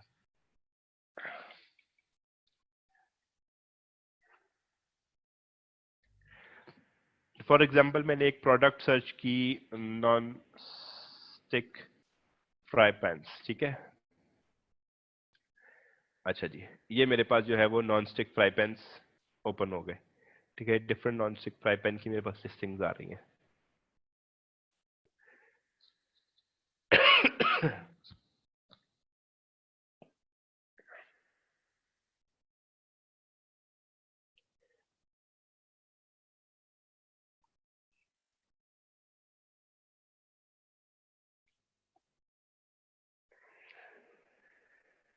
अच्छा, इस लिस्टिंग के ऊपर 2 सेलर्स हैं, ठीक है। इस लिस्टिंग के अंदर 2 सेलर्स हैं। मैंने इसका एसएन नंबर जो है वो दे दिया कि ये वाली लिस्ट मैंने ऑल क्लैड का जो ये फ्राइंग पैन था ये मैंने लगा दिया अपने ईबे के ऊपर। अब मैं यहाँ पे देख रहा हूँ कि इसके ऊपर 2 सेलर है। अगर ये इन स्टॉक आ रहा है, ये आउट ऑफ स्टॉक हो गया, तो क्या ऑटोडीएस इस लिस्ट को एंड कर दे, या जो इसका सेकंड सेलर है, इसके जो अदर सेलर्स हैं, इनसे उठा ले, ठीक है। तो हम यहाँ से ऑप्शन देख लेंगे कि जी अगर अमेजन ने 2 सेलर को इस लिस्ट के ऊपर अलाउ किया हुआ है, इसका मतलब वो सेम प्रोडक्ट बेच रहे हैं। तो क्यों ना, अगर मेन सेलर की लिस्ट में से एंड हो जाती है, तो क्यों ना हम अदर सेलर्स को भी देख लें कि क्या उसकी प्रोडक्ट भी उठा के भेज दे हमारे सेलर को, या उस वक्त तक ये इसको लिस्ट को एक्टिव रखे। तो ये ऑप्शन जो है वो हमारी इस अलाउ सप्लायर टेबल से है। अगर तो आप चाहते हैं कि हाँ देखे उनको भी मॉनिटर करे, तो फिर हम इसको चेक कर देते हैं। अच्छा जी, ये लिस्ट ओपन हो गई। अब सेम ये तवा, सॉरी फ्राइंग पैन, ये सारे बेच रहे हैं। एक अमेजन खुद बेच रहा है, ठीक है।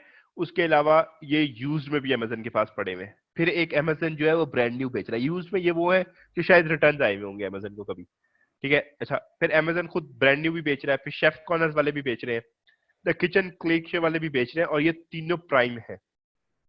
उसके बाद जो है ये नॉन प्राइम मेंबर भी यहाँ पर बैठे हुए हैं। फिर एक लास्ट में भी प्राइम मेंबर है जो बहुत एक्सपेंसिव बेच रहा है। तो जब हम इस को चेक करते हैं, अलाउ सप्लायर टेबल को हम जब चेक कर देते हैं, तो क्या होता है कि अगर मेन सेलर की लिस्ट एंड भी हो गई है, तो वो इनमें से किसी को चेक करता है। अब इनमें से किस प्रेफरेंस से लेगा, किन से लेगा, ये सेम प्राइस में बेच रहा है, ये सेम पे बेच रहा है, ये भी सेम पे बेच रहा है, ये भी सेम पे बेच रहा है। कभी कभी ऐसा होता है कि ये सेम नहीं होते, डिफरेंट होते हैं। तो फिर क्या होता है कि हम इसको यहां पे मेंशन करते हैं कि चीपेस्ट उठाए या प्राइम वाला उठाए। जब हम उसको प्राइम पे क्लिक करेंगे, तो वो उस वाले प्राइम मेंबर को सिलेक्ट करेगा जिसके रिव्यूज एंड रेटिंग्स बहुत अच्छे हैं, मतलब क्वालिटी प्रोडक्ट उठा के देगा। अगर हम इसको यहाँ पे चीपेस्ट मेंशन कर देंगे, तो इनमें से जो सबसे चीप है उसको उठा लेगा। और अगर हमने यहाँ पर प्राइम अनचेक किया हुआ होगा, तो वो क्या करेगा, वो देखेगा यार प्राइम है या नहीं है, उसको छोड़ देगा। वो कहेगा यार सबसे सस्ता कौन सा है इनमें, ठीक है, वो उससे परचेज कर लेगा। लेकिन हम लोग क्या करते हैं, हम प्रेफर ये करते हैं कि हम प्राइम से बाय करते हैं, ठीक है जी। तो ये इसकी मेन एक सेटिंग होगी। तो ये आपकी अमेजन की सेटिंग होगी। उसके बाद आप वॉलमार्ट की सेटिंग भी कर सकते हैं। जनरल सेटिंग्स भी ऑलमोस्ट जो है वो सेम ही है, ठीक है। जनरल सेटिंग्स भी सेम है, इनको भी एक बार जरा क्विकली गो थ्रू कर लेते हैं। ये मैंने वो डिफॉल्ट ब्रेक इवन लिखा हुआ था। एडिशनल प्रॉफिट मैंने 2% ही लिखा हुआ है। 10% मैंने, मेरी प्रेफरेंस है लोग 20% रखते हैं। अच्छा, अब इसमें एक ऑप्शन है खतरनाक सी, एंड अनट्रैक्ड लिस्टिंग। आपने नया स्टोर बनाया, आपके स्टोर पे पहले से ही कोई 25-30 आइटम लिस्टेड थे, आपने नया ऑटोडीएस अकाउंट सब्सक्राइब किया है, और अगर आप इस ऑप्शन को चेक कर देंगे, तो ये क्या करेगा, ये आपकी सारी की सारी लिस्टिंग को एंड कर देगा, पहली वाली सारी लिस्टिंग को जीरो कर देगा, ठीक है। तो ये ऑप्शन आप बड़ा केयरफुल यूज करें। अगर कोई चाहता है कि उसका स्टोर स्क्रैच से शुरू हो, वो फिर से सारी लिस्टिंग करना चाहता है, तो वो इस ऑप्शन को चेक करें। रिकमेंडेड है, इसको ना चेक करें। फिर है नॉन अवेलेबल लिस्टिंग। अब नॉन अवेलेबल लिस्टिंग का मतलब यह है कि अगर आपने सप्लायर टेबल ऑन नहीं किया हुआ था, और जो आपका मेन लिस्टिंग थी जहां से आपने इसको उठा के लिस्ट किया था, अगर ये आउट ऑफ स्टॉक हो जाती है, तो अमेजन क्या करे, आपको ऑटोडीएस क्या करे, आपको अलर्ट करे कि भाई आपकी वो लिस्टिंग आउट ऑफ स्टॉक हो गई है, बताओ क्या करना है, या वो उसको ऑटोमेटिकली जीरो कर दे। तो ये ऑप्शन है यहाँ पे। व्हेन प्रोडक्ट इज अवेलेबल, तो क्या करे, जब ये प्रोडक्ट दोबारा आ जाएगी, तो फिर क्या ये आपको अलाउ, आपको बताए कि भाई वो प्रोडक्ट आ गई है आपकी, या ये उसकी ऑटोमेटिकली क्वांटिटी रेस कर दे। अच्छा, क्वांटिटी रेस करे तो कितनी करे। अब मेरे पास बड़ा स्टोर अवेलेबल है, मैं हर प्रोडक्ट की 10 क्वांटिटीज लगाता हूँ, ठीक है। जैसे मैंने बताया कि जो छोटे स्टोर है, जिनके पास 10-15 स्टोर की लिस्टिंग वाले स्टोर है, 100 की लिस्टिंग वाले स्टोर है, उनको मैक्सिमम आइटम्स, अपनी वेरिएशन वैरायटी रखने के लिए उनको चाहिए कि वो लिस्टिंग के अंदर हर अपनी प्रोडक्ट की क्वांटिटी को 2, 3, 4 मेंशन करे, ताकि वो मैक्सिमम लिस्ट, नई लिस्ट क्रिएट कर सके, जब तक वो अपनी इंप्रूव नहीं करते लिमिट्स को। तो मेरी 10 लिखा हुआ है, ताकि मैं ये अपॉर्चुनिटी लूज नहीं करना चाहता कि अगर मेरे पास कोई कस्टमर आया है और उसको मेरी वो प्रोडक्ट एक नहीं चाहिए, 5 चाहिए या 4 चाहिए, ठीक है। लाइक मैंने पार्टी स्ट्रॉज कोई रखे हुए अपनी लिस्टिंग, ठीक है। अब उसकी जरा बड़ी पार्टी है, तो अगर तो मैंने एक लिस्ट लगाई हुई है, तो वो जितने मेरी एक लिस्टिंग में जितने स्ट्रॉज आ रहे हैं, सिर्फ वही बाय कर सकता है। वरना उसको वो और मजीद बाय नहीं मुझसे कर सकता। लेकिन अगर मैं उसको लगा देता हूं कि वो मेरे पास 10 है, तो वो मुझसे अप टू 10 टाइम वो प्रोडक्ट बाय कर सकता है। ठीक है, तो यहां पर ये इसको क्वांटिटी रखने का मकसद होता है। लेकिन जिनके, फिर से मैं रिपीट कर रहा हूं, जिनके स्टोर में अभी लिमिट्स कम है वो उसको छोटा रखें। फिर वो डायनामिक क्रिएशन पॉलिसी का मैंने आपको बताया कि वो ऑटोमेटिकली आपकी शिपिंग पॉलिसी को भी एडजस्ट करता रहता है। Minimum allow quantity in stock, Amazon में कितनी क्वांटिटी हो तो आपको वो आउट ऑफ स्टॉक नहीं करेगा। मैं इसको रखता हूं 5, कि कम से कम जब अमेजन में 5 रह जाए तो मेरी लिस्ट को ऑटोमेटिकली 0 कर दे। वो क्यों? कि जितनी देर में मैंने जाके, मुझे तो ऑर्डर आ गया, अब जितनी देर में मैंने जाके ऑर्डर प्लेस करना है,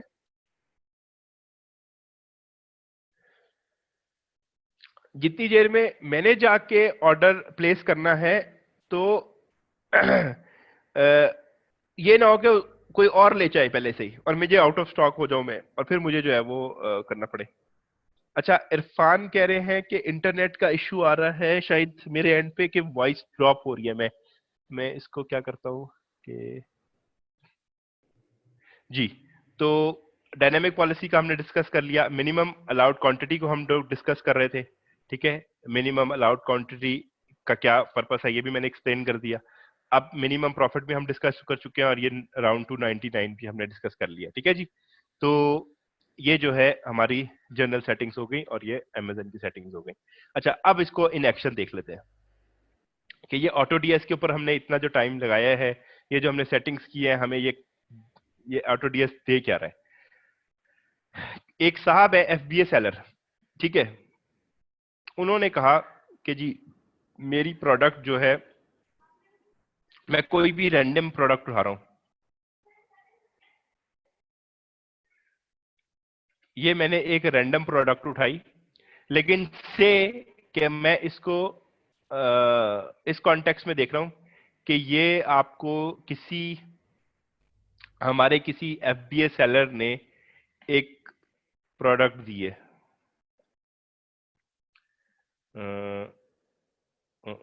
कोई एक प्रोडक्ट उठा लेते हैं।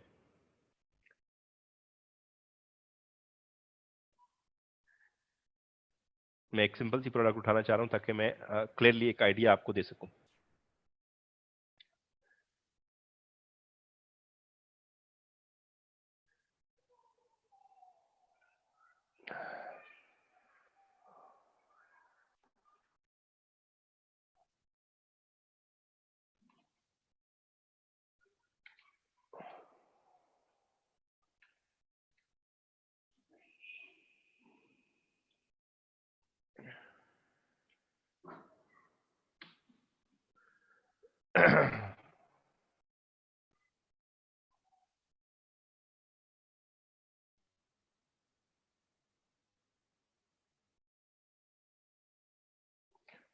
ये एक लिस्टिंग है, मैं इसको चेक कर लेता हूं अगर ये हम इसको यूज कर सकते हैं अपनी एग्जांपल में तो। सॉरी।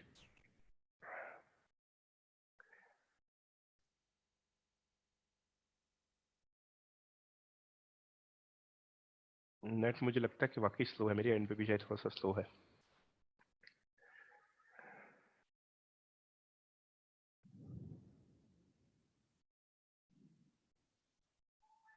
अच्छा जी, ये प्रोडक्ट जो है सोल्ड बाय बीएनबी है, फुलफिलमेंट बाय अमेजन कर रहा है। ठीक है जी, ठीक हो गया। ये एक प्रोडक्ट है, फॉर एग्जांपल हमारे कोई एफबीए सेलर है, उसने ग्रुप में पोस्ट किया कि जी ये प्रोडक्ट मैंने लॉन्च किया है और ये लिस्ट आप अपने पास एज अ प्रॉक्सी सेलर अपने अकाउंट में लगा दें। लास्ट वीडियो में हमने डिस्कस किया था कि हम किस तरह से इसको जो है एज अ मैनुअल लिस्टिंग इसको कैसे हम लेके चलते हैं। ठीक है, अब इसको, अब हम इसको कैसे करेंगे। ठीक है, ऑटोडीएस को हमने जब यूज करना है तो हमें जस्ट क्या करना पड़ेगा, हम लोग आएंगे अपलोडर में, अपलोडर के टैब को क्लिक करेंगे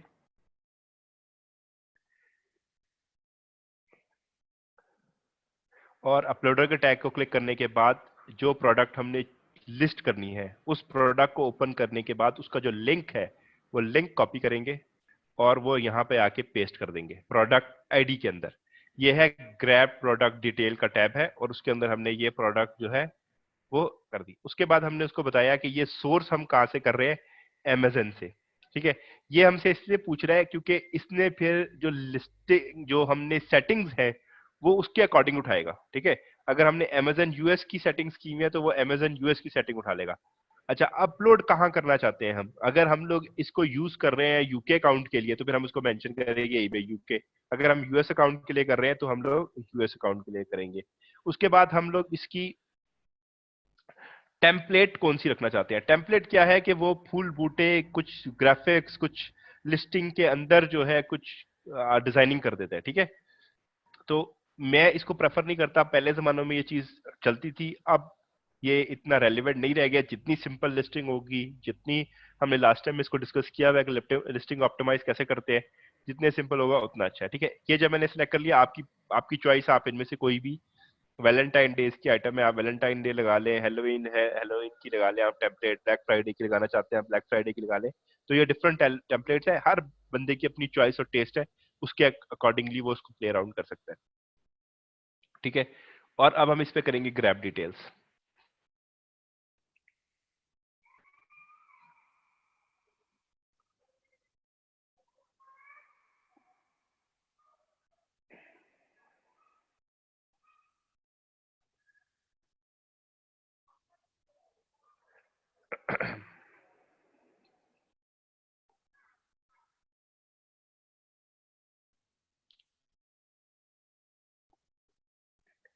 ले जी, ऑटोडीएस ने क्या किया है कि जो तमाम इंफॉर्मेशन है उस लिस्टिंग की, उसका मैन्युफैक्चरर कौन था, ट्रू स्ट्रॉ, ठीक है। ट्रू स्ट्रॉ ये इसका मैन्युफैक्चर था, उसने उसकी मैन्युफैक्चरिंग इंफॉर्मेशन निकाल दी। मॉडल नंबर उसने मेंशन नहीं किया हुआ, उसने मॉडल नंबर निकाल लिया। फिर ब्रांड है, कलर मल्टी कलर है, उसने यहाँ पे शायद लिस्टिंग में मल्टी कलर मेंशन नहीं किया हुआ था इसलिए यहाँ पे उसने नहीं उठाया, लेकिन हम अप्लाई कर यहाँ पे लिख सकते हैं कि जी ये मल्टी कलर प्रोडक्ट है, ठीक है। उसके बाद उसका प्रोडक्ट मैन्युफैक्चरिंग पार्ट नंबर, उसका यूपीसी कोड। यूपीसी कोड इसने इनकी लिस्टिंग का उठा लिया है। प्रेफरेबली आपके पास अपना यूपीसी कोड होना चाहिए ईबे के लिए, ठीक है। आपने बाय कर सकते हैं, आप अपना वो यूपीसी कोड अगर आपने बाय किया हुआ है तो वो आप यूज कर ले, ठीक है। इधर कर दे डू नॉट अप्लाई। अच्छा, EAN number, ISBN number, shipping weight, type, occasion, जो जो इंफॉर्मेशन उसमें लिस्टिंग में मेंशन थी वो उसने सारी की सारी यहाँ पर ग्रैब कर ली है। उसने इसके अलावा जो इसकी सारी पिक्चर्स हैं वो भी ग्रैब कर ली है। जो पिक्चर मेन पिक्चर है वो ब्लू में है, अगर आप मेन पिक्चर इसको लगाना चाहते हैं तो आप इसको लगा सकते हैं। कोई ऐड करना चाहते हैं पिक्चर या कोई लेस करना चाहते हैं तो आप यहाँ से कर सकते हैं, ठीक है जी। मैंने इसको सिलेक्ट किया हुआ तो ये मेरी मेन पिक्चर, अगर मैं इसको सिलेक्ट कर लूंगा तो ये मेन पिक्चर हो जाएगी, ठीक हो गया।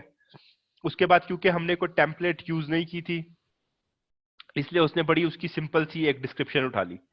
फिर उसने हमें दिखा दिया कि ये मोबाइल पे किस तरह नजर आएगी। यहां से जैसे मैंने अपनी वेयर हाउस का एड्रेस मेंशन किया हुआ था तो उसने ऑटो पिक कर लिया। ये वो मैं बिजनेस पॉलिसीज की बात कर रहा था, ठीक है। ये वो पॉलिसीज हैं जो मुझे सिलेक्ट करनी है। ये पॉलिसीज मुझे क्या बता रही है कि मेरी इस प्रोडक्ट को पेमेंट पॉलिसी क्या होगी, मेरी इस प्रोडक्ट की शिपिंग पॉलिसी क्या होगी और मेरी इस प्रोडक्ट की रिटर्न पॉलिसी क्या होगी। ये पॉलिसीज जो है वो हमें अपनी बिजनेस पॉलिसीज के अंदर, अपना जो स्टोर है हमारा उसमें हमें अपनी बिजनेस पॉलिसीज के अंदर आके क्रिएट करनी होती है। अगर आप मेरी लास्ट वीडियो को रेफर करेंगे तो मैंने उसमें ये पॉलिसीज क्रिएट करके दिखाई हुई है, ठीक है। जो लोग ने सेशन अटेंड नहीं किया हुआ, मैं क्विकली एक छोटा सा डेमोन्स्ट्रेशन दे देता हूँ कि बेसिकली ये पॉलिसीज में क्या इन्फॉर्मेशन रिक्वायर्ड होती है। और जिन लोगों ने अभी तक नहीं बनाई वो बना लें क्योंकि बड़ा यूजफुल ये टूल है। मैंने फॉर एग्जाम्पल बनाई कि जी मेरी ड्रॉप शिपिंग की पॉलिसी है फॉर अमेजन। मैंने एक नाम लिख दिया, किसी को नजर नहीं आएगा, ये मेरी अपनी इंफॉर्मेशन पर्पस के लिए। यहाँ पे मैंने मेंशन कर दिया इसकी कैरेक्टरिस्टिक्स कि ये फ्री शिपिंग है with 3 days handling time and 5 days delivery service, ठीक है। ये मैंने अपनी इंफॉर्मेशन के लिए इसमें मेंशन कर दिया। अच्छा, उसके बाद मैंने कहा कि flat same cost to all buyers, क्योंकि मैं ये प्रोडक्ट अपने प्राइम बायर अकाउंट से जाकर परचेज करूंगा और अपने कस्टमर को शिप कर रहा हूँ, तो मुझे अमेजन जो है मेरी स्टेट वाइज चार्ज नहीं करेगा शिपिंग, ठीक है। तो मुझे पता है कि मैं तमाम अपने पूरे यूएसए में एक ही रेट सबको दे सकता हूं, तो मैं यहाँ पे लिखूंगा flat same cost to all buyer. Service मैं कर दूंगा स्टैंडर्ड शिपिंग। स्टैंडर्ड शिपिंग में मैं क्यों मेंशन कर रहा हूं, क्योंकि कभी ईबे यूज करता, अमेजन यूज करता है फेडेक्स को, कभी यूज करता है यूएसपीएस को, कभी करता है यूपीएस को, कभी ये कर देता है Amazon का अपना एक लॉजिस्टिक सर्विसेज है, उनको यूज कर लेता है। तो इससे मैं स्टैंडर्ड रखूंगा कि जी स्टैंडर्ड टाइप की मैं सर्विस दे रहा हूँ, 1 to 5 डेज में डिलीवर हो जाएगा और फ्री शिपिंग, मैं आपसे कोई शिपिंग चार्ज नहीं कर रहा। हैंडलिंग टाइम में आपको 3 बिजनेस डे दे रहा हूँ। देखो हैंडलिंग टाइम में आप लोग यहाँ पे देखें कि उसने टिपिकल जो है वो 3 डेज तक लिखा हुआ है, उसके बाद कह रहा है एक्सेसिव। ये दिन जो है ये नॉर्मल नॉर्म नहीं है, ये बिजनेस का नॉर्म नहीं है, यहां तक कस्टमर के लिए एक्सेप्टेबल है। अगर आप ये मेंशन कर रहे हैं तो आप इस चीज को मद्देनजर रखें कि आपकी सेल्स इससे हर्ट हो सकती है। लेकिन कुछ प्रोडक्ट की नेचर ऐसी होती है कि आप नहीं कम दे सकते। लाइक आपने कोई प्रोडक्ट लिस्ट की हुई है जिसमें आप कोई पेन ऑफर कर रहे हैं, लेकिन आपने साथ में लिखा हुआ है कि जो शख्स भी मुझसे परचेज करेगा वो अपना नाम इसके ऊपर इनग्रेव करवा सकता है। तो उस इनग्रेविंग को करवाने के लिए आपको टाइम चाहिए, ठीक है। तो आप 5 डेज आपने रखा गया यार, कम से कम 5 डेज में होगी। अब कस्टमर को भी पता है कि यार मैंने कस्टमाइज ऑर्डर लिया है तो मुझे टाइम लगेगा, तो फिर कस्टमर को प्रॉब्लम नहीं है। लेकिन अगर आप अपने नॉर्मल किसी भी प्रोडक्ट के लिए 5 डेज पहले वो आपके शिप करने का इंतजार करेगा, फिर 5 डेज वो आपके डिलीवर करने का इंतजार करेगा, तो 10 दिन तो इतना कस्टमर प्रेफरेबली वेट नहीं करता, वो चाइना से जाके परचेज कर लेगा, इतने दिन में आपने देनी है तो, ठीक है। तो 3 days are more than enough, ठीक है। उसके बाद no international shipping, drop shipping में हम इस चक्कर में नहीं पड़ते कि हम इंटरनेशनली इसको शिपिंग करने में जाए। फिर हमें कुछ एक्सक्लूजन्स करने होते हैं। हम अलास्का हवाई में शिपिंग नहीं करते हैं। अलास्का हवाई में हम शिपिंग इसलिए नहीं करते कि ये एक्सपेंसिव पड़ जाती है, अमेजन आपको इसका एडिशनल चार्ज मांगता है। इसी तरह से यूएस और इसी तरह से एपीओ एफपीओ, ठीक है। ये बेसिकली क्या है, वो जगहें हैं जहां पर इनके आर्मी पर्सनल जो है यूएस के स्टेशन होते हैं। ये गुंटामो बे जो है ये वो भी इसी में आता है। उनमें जहां पे भी आर्मी पर्सनल स्टेशन होते हैं तो ये वो लोकेशन है। अब होता क्या है कि वो बैठे हुए पेरू में या वो किसी आइलैंड के ऊपर बैठे हुए छोटे से, और आपने सिर्फ कहा है कि मैं यूएसए में शिपिंग प्रोवाइड कर रहा हूँ, तो पता चला जी ये वहां से किसी आइलैंड से ऑर्डर आ गया, अब आपको इंटरनेशनल शिपिंग पे करनी पड़ी है, आपको एक्सेसिव शिपिंग पे करनी पड़ी है, इसलिए हम इसको ब्लॉक कर देते हैं। उसके अलावा हम इसको पीओ बॉक्स को भी अनचेक कर देते हैं, क्योंकि पीओ बॉक्स थोड़ा सा रिस्की होता है, कस्टमर की कंप्लेंट इसमें ज्यादा होती है, प्रोडक्ट स्टोलन हो जाती है, कुछ सर्विसेज पीओ बॉक्स के लिए एडिशनल चार्ज करती हैं, कुछ सर्विसेज पीओ बॉक्स पर डिलीवर नहीं करती हैं, ठीक है। इसलिए हम ये सारी जो है वो एक्सक्लूजन लगाते हैं, ठीक है। तो यहाँ पे हम सेव कर देते हैं, तो हमारी एक शिपिंग पॉलिसी बन जाएगी। जब हमने ये शिपिंग पॉलिसी बनाई होगी तो हम यहाँ पर वो अपनी शिपिंग पॉलिसी सिलेक्ट कर सकते हैं, ठीक है। ये मैंने प्रॉक्सी सेलिंग के लिए शिपिंग पॉलिसी बनाई हुई है, तो ये मेरी जो है वो मैंने सिलेक्ट कर ली। आप लोगों ने जो बनाई होंगी वो भी आप सेलेक्ट करते हैं। ये प्रोडक्ट आईडी है। Add to product to monitor, monitor में ऐड करने का मकसद ये है कि फिर ऑटो डीएस इसके ऊपर मॉनिटरिंग शुरू कर देगा। प्राइवेट लिस्टिंग में ये होता है कि आपकी प्रोडक्ट जो है उस वो जब सेल होगी तो किसने परचेज किया उसकी इंफॉर्मेशन जो है वो शेयर नहीं होगी private listing. Allow market place क्या होता है, वो जो हमने अभी देखा था कि अमेजन से हट के भी इस प्रोडक्ट को सोर्स किया जा सकता है, उसमें हम भी अलाउ मार्केट प्लेस। लेकिन इसको मैं फिर फर्दर इसके आपको डिटेल में दोबारा भी 2 क्वेश्चन ऐसे आ गया जिनको मुझे आपको डिटेल में दोबारा ब्रीफ करना है कि इसके इम्पैक्ट क्या है, ठीक है। अच्छा, हम ये सब करने के बाद हम अपना क्या करते हैं, हम एक चीज छोटी सी चेक करते हैं। हम लोग हमारी लिस्टिंग रेडी है, हमने जस्ट 1 क्लिक किया है और उसके बाद हमने पॉलिसीज सिलेक्ट की है। ये भी डिफॉल्ट पॉलिसीज होंगी। शिपिंग आपकी जो है वो सारी ड्रॉप शिपिंग के लिए तकरीबन एक जैसी पॉलिसीज होंगी। अमेजन के लिए हो सकता है कि अली एक्सप्रेस के लिए आप एक पॉलिसी रखेंगे क्योंकि उसमें आपको पता है एक्सटेंडेड डेज ऑफ डिलीवरी चाहिए। और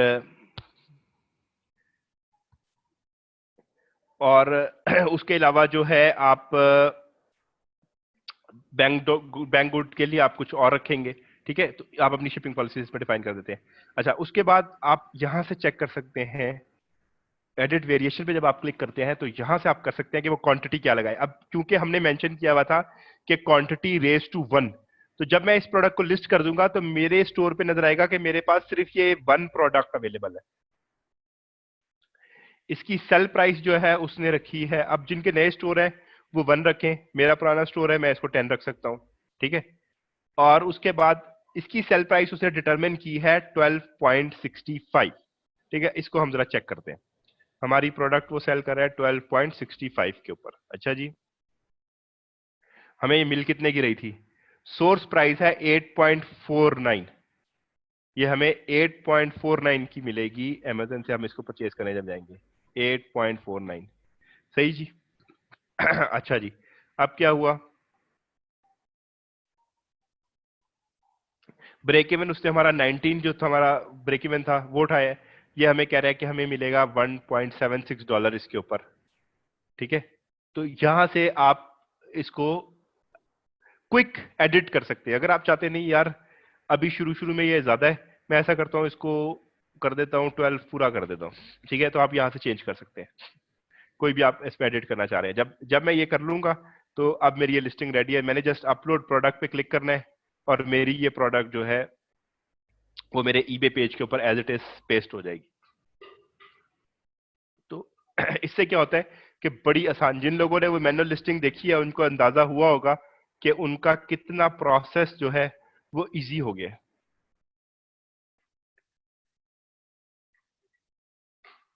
ठीक है, ये आपने अपनी एक्टिव लिस्टिंग में आप आए और आपने देखा कि वो प्रोडक्ट आपको यहां पर नजर आना शुरू हो जाएगी।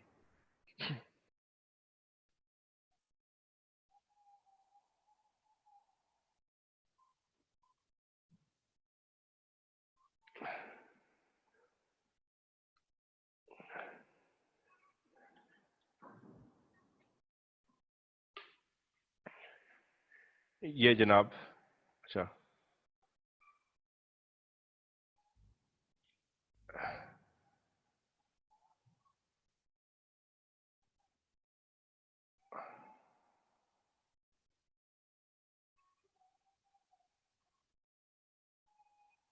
यहाँ पर वो आपको लिस्ट आना शुरू हो जाएगी नजर।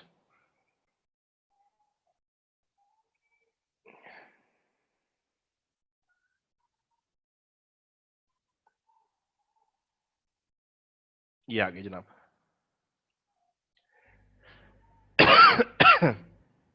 ठीक है जी, ये उसने $12 हमने उसको मेंशन किया था, जो मैंने शिपिंग पॉलिसी दी थी उसके अकॉर्डिंगली उसने शिपिंग पॉलिसी सेट कर दी, और ये मेरी लिस्टिंग की डिस्क्रिप्शन जो मैंने वहां पे लिखी हुई थी।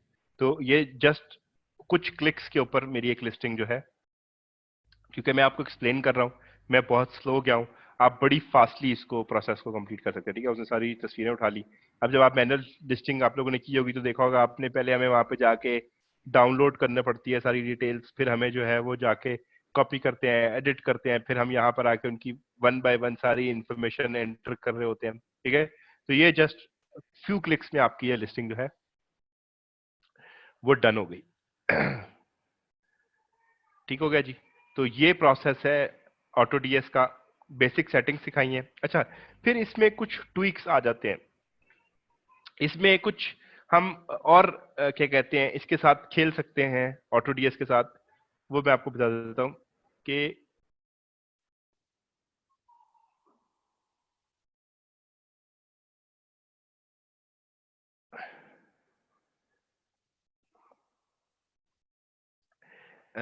यहाँ पे ऑर्डर मॉनिटर में आके कुछ हम हमारे पास कुछ ऑप्शन ये होते हैं कि हम अपनी लिस्टिंग को जो मैंने आपसे जिक्र किया था शुरू में पावर पॉइंट स्लाइड में, कि मैंने एक सेशन अटेंड किया है जो ऑटोडीएस का क्रिएटर है इसका। ठीक है, इसमें 7 rules of successful eBay dropshipping business में उसने एक टिप ये दी थी कि अगर आपकी कोई प्रोडक्ट 30 डेज तक सेल नहीं होती तो आप उसको डीलिस्ट कर दें। शायद वो प्रोडक्ट जो है वो आपके अकाउंट के लिए नहीं है, या आप की प्राइसिंग ऐसी है, या किसी भी वजह से वो प्रोडक्ट सेल नहीं हो रही, तो आप उसको डीलिस्ट कर दें। ठीक है, आप ऐसी लिस्टिंग को अगर आप अपने अकाउंट पे रखे रखेंगे तो हर महीने उसके ऊपर लिस्टिंग फी चार्ज हो रही होगी, तो उससे बेहतर है कि आप उसको डीलिस्ट कर दें। प्लस उसने एक टिप ये दी हुई थी उसमें कि अगर आपकी 4-5 डेज तक कोई प्रोडक्ट सेल नहीं होती तो आप उसकी कुछ प्राइस को रिड्यूस करें, प्राइस को चेंज करके देखें। ठीक है, तो वो ऑटोमेटिकली हम ऑटोडीएस में ऐसी सेटिंग कर सकते हैं कि वो हमारी प्राइस को ऑटोमेटिकली रिड्यूस कर देगा। ठीक है, फिर उसने एक ये टिप दी हुई थी कि आपकी प्राइस जो है वो अगर आपने कंपटीशन में, आपका नया स्टोर है, आपने कंपटीशन में स्टार्ट किया कि बिल्कुल जीरो प्रॉफिट मार्जिन से आपने स्टार्ट किया काम, और आप चाहते हैं कि जब ये प्रोडक्ट पे सेल मिलना मुझे शुरू हो तो ग्रेजुअली प्राइस इंक्रीज हो जाए। ठीक है, तो ये सारे काम हम यहाँ पर ऑर्डर मॉनिटर में आके कर सकते हैं।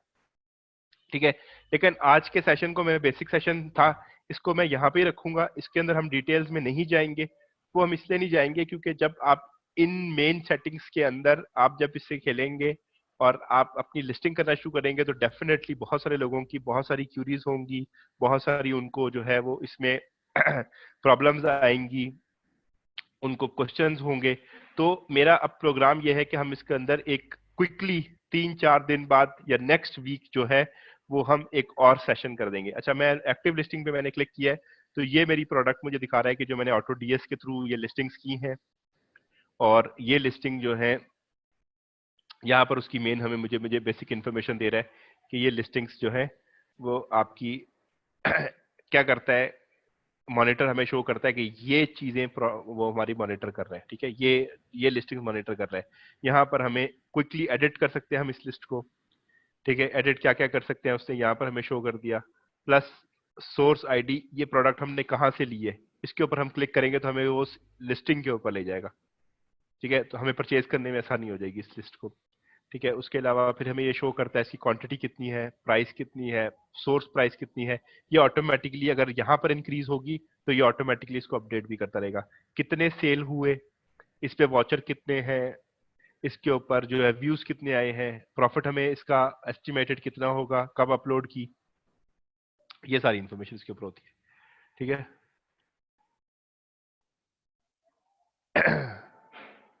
अच्छा, तो ये एक सेशन था हमारा छोटा सा आज कि आपको शायद कुछ लोगों को पता होगा कि अभी माशाल्लाह अल्लाह मियां ने मुझे रिसेंटली बेटा भी दिया, तो मुझे रश करना है फॉरेन हॉस्पिटल।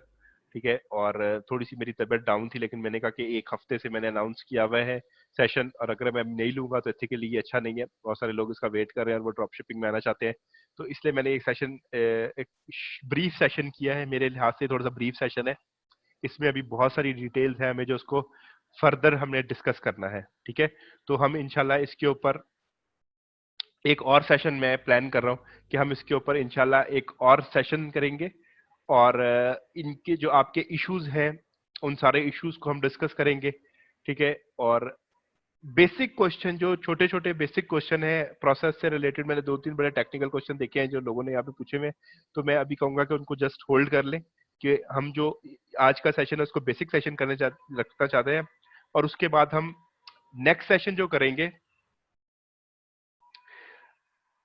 उसमें हम ये करेंगे कि उसमें हम इन डिटेल जो लोगों के प्रॉब्लम्स है उसके ऊपर जो है वो क्वेश्चन आंसर ले लेंगे, और फिर उसमें जो लोगों को इश्यूज आ रहे हैं उनको हम डिस्कस कर लेंगे। ठीक है, तो अभी मैं देख रहा हूँ कुछ हैंड रेज हुए हैं, कुछ लोग लाइव आना चाहते हैं, तो फिर मैं उनको लाइव ले लेता हूँ और उनसे डिस्कस कर लेते हैं। लेकिन मैं फिर भी आप सबसे रिक्वेस्ट करूंगा कि काइंडली इसको जो है हमने थोड़ा सा शॉर्ट रखना है, क्योंकि मुझे थोड़ा सा जाना है अभी। ठीक है,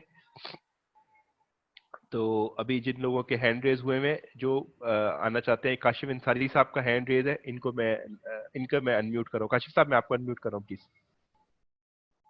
अस्सलाम वालेकुम।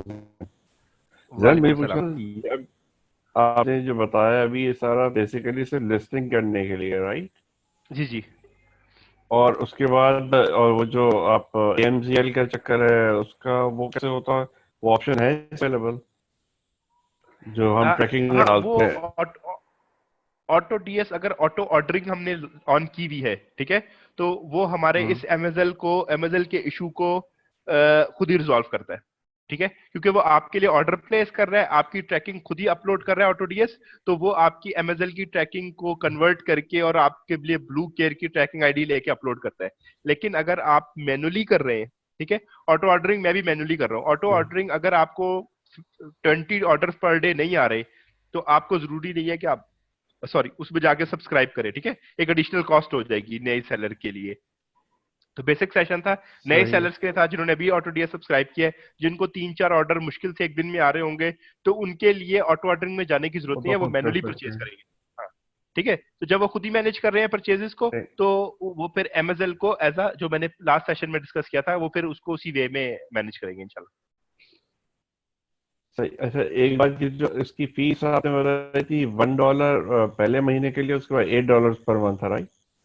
जी जी। अच्छा, इसमें क्या है कि आप जितने ऑप्शन लेंगे आपकी उतनी फी होगी। कुछ लोग क्रेडिट लेते हैं, वो कहते हैं कि मैंने ऑटो डीएस के ऑटो फाइंडर को यूज करना है, तो वो जितनी लिस्टिंग के लिए वो क्रेडिट लेंगे उसका पैकेज मंथली उतना बढ़ता जाएगा, ठीक है। तो वो वहां पर ना क्या कहते हैं, स्क्रॉल बार्स होती हैं कि आप अपने कस्टमाइज कर सकते हैं कि आपकी मंथली क्या लिमिट्स होंगी, क्या आपको ऑप्शंस चाहिए। तो हर बंदा अपने उसके लिमिट के हिसाब से या वो क्या इन्वेस्ट करना चाह रहा है। जो एडवांस्ड यूजर है वो डेफिनेटली 100 लिस्टिंग को मॉनिटर नहीं कर रहे होंगे, उनको 500 लिस्टिंग या 1000 लिस्टिंग चाहिए होंगी। तो बेसिक के क्या है कि $1 का पैकेज है, और उसके बाद और उसी को अगर हम अपग्रेड करें नेक्स्ट मंथ, तो वो तकरीबन मेरे ख्याल में $8 का बनता है। अच्छा, मेरी जो एग्जिस्टिंग लिस्टिंग्स हैं वो इसमें ऑटोमेटिकली पुल हो जाएंगी या वो मुझे दोबारा बंद करके दोबारा खोलनी होंगी? ऑटोमेटिकली पुल नहीं होंगी। मैं ये यहाँ पर थोड़ा सा शो कर देता हूँ कि ये अनट्रैक लिस्टिंग में वो आ जाएंगी, ठीक है। ठीक। अनट्रैक लिस्टिंग का ये टाइटल है, टैब है, इसके अंदर आ जाएंगी। अब आपके पास ऑप्शन है कि आप इसको एंड कर सकते हैं या आप उस प्रोडक्ट का एसएन नंबर जो है वो यहाँ पे पेस्ट कर दें, ठीक है। उस प्रोडक्ट का हाँ एसएन नंबर पेस्ट कर दें, और एसएन नंबर पेस्ट करने के बाद जब सारी प्रोडक्ट के एसएन नंबर पेस्ट कर देगा तो अपडेट एसएन कर दें, ठीक है। तो ये सारी प्रोडक्ट जो है वो मॉनिटर के अंदर आ जाएंगी। ग्रेट, ठीक है, चलिए जी, थैंक यू। अच्छा जी, ये थे काशिफ साहब थे। अच्छा, अभी मोहित के हैंड रेज है। मोहित, मैं आपको अनम्यूट कर रहा हूँ। जी जी अस्सलाम मोहित वालेकुम साहब। जी। वालेकुम अस्सलाम। आप पहले तो आपको बहुत मुबारक हो जी। खैर मुबारक। अच्छा, ये चीज़ें मेरे लिए तो खैर काफ़ी एडवांस हैं। मुझे एक बड़ा बेसिक सा क्वेश्चन है। क्वेश्चन ये है कि इस प्रॉक्सी सेलिंग को सेटअप करने के लिए 3 चीज़ें चाहिए थी हमें। उन 3 चीज़ों को मैं किस तरह यूज़ करूं कि मेरी जो डिपेंडेंसी मेरे मामू पे है वो बिल्कुल लीस्ट हो जाए। मुझे इस क्वेश्चन का आंसर चाहिए। अच्छा, ठीक है। मतलब उसके इसमें लिए मुझे पेपॉल चाहिए, amazon प्राइम बाय अकाउंट चाहिए, मुझे ईबे का अकाउंट चाहिए। अब तीनों तीनों चीजें इस तरह हो जाएं कि मेरी मामू पे डिपेंडेंसी बिल्कुल खत्म हो जाए और मेरा अकाउंट भी सेफ रहे और मैं इसको कर सकूं। ठीक है, आपके लिए ये है कि आप अमेजन प्राइम बायर अकाउंट खुद बनाएं, पाकिस्तान से बनाएं, अपने क्रेडिट कार्ड को यूज करते हुए बनाएं। क्या ये ठीक हो पॉसिबल है गया। आपके लिए?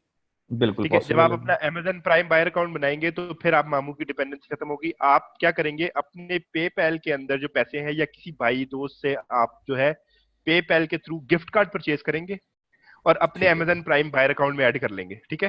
तो जो ठीक हो गया। आपने फुलफिलमेंट करनी है या जो ऑर्डर फिल करने हैं उनके लिए आप जो है वो अपना Amazon prime buyer account Pakistan का यूज कर लेंगे। ठीक हो गया। मामू के ऊपर आप ईबे अकाउंट भी पाकिस्तान बेस्ड बनाएंगे ताकि आपको वो पाकिस्तान से बैठ के आप उसको एक्सेस कर सके। फिर मामू की आपको बेसिक फर्स्ट टाइम आपको 2 दफा एक्सेस चाहिए होगी कि मामू आपके साथ बैठे, और उसके बाद मंथली सिर्फ 1 दफा शायद आपको मामू को तंग करना होगा, वो तब जब आप अपने पैसे विड्रॉ करना चाहते हैं। अच्छा, दोबारा मुझे जरा इसकी मुझे थोड़ी सी कंफ्यूजन है। जी प्राइम जी बायर अकाउंट मैंने यहाँ से बना लिया। ठीक हो गया। जी ईबे अकाउंट जो है वो भी मैं पाकिस्तानी आईपी से बनाऊंगा। जी। ओके, वो भी बन गया। अब रह गया पेपॉल। पेपॉल जो है वो मैं अपने मामू का यूज कर रहा हूँ, राइट? ठीक है, अब मैंने आपको कहा कि इनिशियली आपको 2 सेटिंग्स करनी है उनके साथ, ठीक है। जी। पहली सेटिंग में क्या होगा कि मामू को आप कहेंगे कि भाई मामू ये मेरा ईबे का लॉगिन है, ये पासवर्ड है, काइंडली ठीक आप हो गया। ये जो है वो लिंक कर दें पेपल, ठीक है। जब ओके। उन्होंने 1 दफा लिंक कर दिया, उसके बाद जब वो 1 दफा सस्पेंड हुआ, तो अगर आपको पेपैल की वेरिफिकेशन वगैरह की जरूरत पड़ी उसमें, ठीक है, कभी अकाउंट सस्पेंड होती है तो वो कहते हैं कि जी पेपैल वेरीफाई नहीं है, पेपैल वेरीफाई कराएं, तो वो सेकंड सेटिंग आपको मोमो के साथ चाहिए होगी। Plus okay. आपने उतने में ऑटो डीएस परचेज करवा लिया, ऑटो डीएस लिंक करवा लिया आपने, अमेजन यूएस का वो जो है ब्लू केयर सर्विस है उसको 1 दफा पेपैल से लिंक करवा लिया, तो ये आपको 2 सेटिंग में आपके काम हो जाएंगे। उसके बाद फिर आपको मंथली जो विड्रॉल है उसमें आपको मामू की जरूरत पड़ सकती है। वो भी जूम का एक तरीका है जिससे ऑटोमेट किया जा सकता है उसको, लेकिन फिर ये है कि मामू का अगर आपके ऊपर ट्रस्ट है तो मामू आपको तभी वो अलाउ करेंगे कि हम ठीक जूम हो गया। एप्लीकेशन के थ्रू, पेपैल के थ्रू वो पैसे भी विड्रॉ कर लेते हैं। मामू की डिपेंडेंसी बिल्कुल खत्म हो जाती है। ठीक हो गया। लेकिन वो उस अच्छा। सिनेरियो में फिजिबल होगा कि अगर मामू ने एक बैंक अकाउंट आपके लिए डेडिकेटेड रखा हुआ है तो फिर आप फ्रीली उनके अकाउंट में से ट्रांजेक्शन कर सकते हैं, तो फिर आप जूम भी यूज कर सकते हैं और मामू की डिपेंडेंसी बिल्कुल खत्म है। चलें, ये तो मामू को तो हम मैनेज कर लेंगे। अच्छा, दूसरा मुझे बताएं कि इस सिनेरियो में जो टैक्सेशन है वो मामू पे लागू होगी कि वो मेरा, क्योंकि ईबे अकाउंट मेरा है तो वो मुझे पे करनी है, ये मुझे बता दें। इसमें टैक्सेशन कितनी सख्त इन्वॉल्व है? यानी अमेजोन की तो हमें समझ आ चुकी है, अमेजोन में तो प्रॉब्लम्स हैं और वो मामू ने देना है, लेकिन यहाँ पे किस तरह होगा? टैक्स हमेशा जहां पे पैसे लैंड कर रहे होते हैं ना उसके ऊपर होता है। पेपैल ठीक हो मामू गया। का है और मामू के एसएसएन और मामू के बैंक अकाउंट के साथ लिंक्ड है, उसके पैसे मामू के अकाउंट में लैंड होने और मामू उसके जवाब दे। ठीक हो गया, फाइन। और अमेजोन की तरह ईबे भी हमें प्रॉपर लेजर देगा, या जो भी सेल्स आ रही हैं वो हमें दिखाएगा, दे रहा होगा जो हमने अकाउंटेंट को देनी है। उसमें हमें खुद अकाउंट्स मैनेज करने पड़ते हैं, मतलब 100 लिस्टिंग हैं, 500 लिस्टिंग्स हैं, उनके उनके अकाउंट्स हमें खुद मैनेज करने होंगे, या हमें ईबे जो है उसमें हेल्प आउट कर रहा होता है? ईबे आपको एक इनवॉइस इशू कर देता है जिसमें वो सारी फीसेस जो उसने आपसे ली होती है ना उसकी डिटेल आ रही होती है। अमेज़न से आप एक रिपोर्ट डाउनलोड कर सकते हैं जिसमें आपको किस हिसाब से कितने पैसे आए, उनका जी, डिटेल क्या थी, एग्जैक्टली। वो आपको वहां से आ जाती है। तो ये दो चीजें एग्जैक्टली। मिलती है, लेकिन समहाउ आपको कुछ खुद मैनेज करने होते ओके, ठीक हो गया। चलें, ठीक है, थैंक यू सो मच। हैं। जी थैंक यू, अल्लाह हाफिज। अल्लाह हाफिज़। अच्छा, ये एक उसके ऊपर क्वेश्चन आया है कि ऑटो डीएस को पाकिस्तान से लॉगिन कर सकते हैं? बिल्कुल कर सकते हैं। अच्छा, तौसीफ गौरी का क्वेश्चन है। तौसीफ गौरी, मैंने आपको अनम्यूट कर दिया।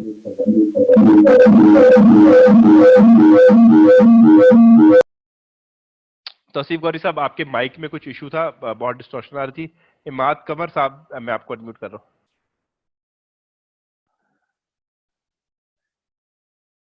जी। हेलो, अस्सलाम वालेकुम जैन। वालेकुम अस्सलाम। बहुत मुबारक हो जी आपको। खैर मुबारक। इट्स अ कोइंसिडेंस कि जी आपने अभी हॉस्पिटल जाना है, मैं ऑलरेडी मौजूद हूँ, मेरे यहाँ बेटी हुई है। माशाल्लाह, चले अल्लाह मियां सेहत दे, तंदुरुस्ती दे, बिल्कुल, आपको खुशियां दिखाए उसकी। बहुत शुक्रिया। अच्छा, मेरा क्वेश्चन ये था कि मैं एक्चुअली एक टूल यूज कर रहा हूँ जो कि डीएसएम के नाम से है। ऑटो डीएस, हाँ जी। डीएसएम और ये वाला टूल दोनों सिमिलर है। मुझे आप ये बताएंगे कि हम इस वाले टूल में प्रोडक्ट सर्च कर सकते हैं? जी कर सकते हैं। ऑटो डीएस फाइंडर जो है उसमें प्रोडक्ट सर्च हो जाती है। कोई एक्स्ट्रा उसके चार्जेस पे करने पड़ेंगे इस फंक्शनैलिटी को लेने के लिए? जो ड्रॉप शिपिंग गुरुज हैं वो ये कहते हैं कि डीएसएम टूल इतना रिलायबल टूल नहीं है, वो उसको अच्छा, डिस्करेज करते हैं, उसमें कह रहे हैं बग्स ज्यादा है। ठीक है, सही इसीलिए हमने ऑटो डीएस को इंतखाब किया। सही सही। तो बाकी चीजें तो मुझे क्लियर है, फिर इंशाल्लाह आपसे कोऑर्डिनेशन में रहेंगे जैसे ही इसको मैं मजीद लेके आगे फर्दर कंटिन्यू करता हूँ। इंशाल्लाह। थैंक देखिए, यू। मैं बार बार इस चीज को स्ट्रेस कर रहा हूँ कि हम इस प्लेटफॉर्म को एक पावरफुल प्लेटफॉर्म बनाना चाहते हैं, इसीलिए एक डेडिकेटेड एक सपोर्ट जो मेरी सूरत में आप लोग को मिली है, प्लीज यूटिलाइज कीजिए उसको। प्रॉक्सी सेलिंग के ऊपर ध्यान दीजिए, ड्रॉप शिपिंग के ऊपर ध्यान बिल्कुल दीजिए। ठीक है, इसके ऊपर काम करें ताकि आप इससे अर्न भी कर सके। ठीक है, तो बिल्कुल। इससे अगर सेल्स नहीं आ रही तो डिसअपॉइंट ना हो, मेहनत करें, इंशाल्लाह आएंगी। थैंक यू, बिल्कुल जी। ठीक है जी, थैंक यू, अल्लाह हाफिज। थैंक यू, अल्लाह हाफिज। जी, तौसीफ गौरी साहब, मैं आपको फिर से अनम्यूट कर रहा हूँ। ऑटो डीएस पाकिस्तान से परचेज तब कर सकते हैं हम अगर हमारे पास पेपैल पाकिस्तान से एक्सेस हो रहा है, लेकिन पेपैल पाकिस्तान से एक्सेस नहीं हो रहा, इसलिए हमें एक दफा ऑटो डीएस के लिए क्रेडिट कार्ड अगर आप यूज कर रहे हैं तो आप परचेज कर सकते हैं अगर क्रेडिट कार्ड, लेकिन पेपैल के थ्रू कर रहे हैं तो आपको उस पर जाना पड़ेगा, वीपीएस में या टीमवेयर पे। तौसीफ साहब, मैं आपको दोबारा अनम्यूट कर रहा हूँ। जी जी सर, तौसीफ अस्सलाम साहब। वालेकुम। जी सर, वालेकुम अस्सलाम अस्सलाम। वालेकुम। वालेकुम अस्सलाम। सर, मैं आपसे सिर्फ ये पूछना चाह रहा था कि एक्चुअली मैं ये ट्रेनिंग तो ले ही रहा हूँ, प्लस मैं अमेजोन एफबीए को भी ज़्यादा सीरियसली देख रहा हूँ। बेसिकली मैं ये चाह रहा था कि मैं बेसिकली मैन्युफैक्चरर हूँ, तो मैं ठीक है। मैन्युफैक्चरिंग देख रहा होता हूँ, हैंड पर्सेस हैं, ड्रेसेस हैं, काफ़ी सारी और चीज़ें हैं जो कि हम लोकल यहाँ पे कर रहे होते हैं। मैं चाह रहा हूँ मैं अपने ब्रांड्स प्रमोट करूँ बाहर, तो यहाँ पे इस तरह से कोई इकोसिस्टम डेवलप हो जाए कि हम जो अपनी इन्वेंट्री है वो इनके लिए दे सकें, और ये लोग क्योंकि पीसी रिलेटेड काम कर रहे हैं, मैं बस अपने लिए सोच रहा हूँ कि मैं क्योंकि जब पीसी पे फोकस करना शुरू करता हूँ तो मेरी जो मैन्युफैक्चरिंग है वो थोड़ी डिस्टर्ब होना शुरू हो जाती है, और जब मैं उस तरफ जाता हूँ तो मैं पीसी से आउट हो जाता हूँ। तो वो कुछ इनिशियली कोई चीज ऐसी बन नहीं पा रही है कि हम उसको कोई चीज कर सकें। तो इस हवाले से अगर आप कोई रास्ता निकालें कि जी, तो तौसीफ साहब देखिए, मैन्युफैक्चरर के लिए जो अपना ऑलरेडी मैन्युफैक्चरिंग चला रहा है उसके लिए मुझे अंदाजा है कि वो कितना टाइम कंज्यूमिंग और जो रिसोर्सेज ड्रेन करता है।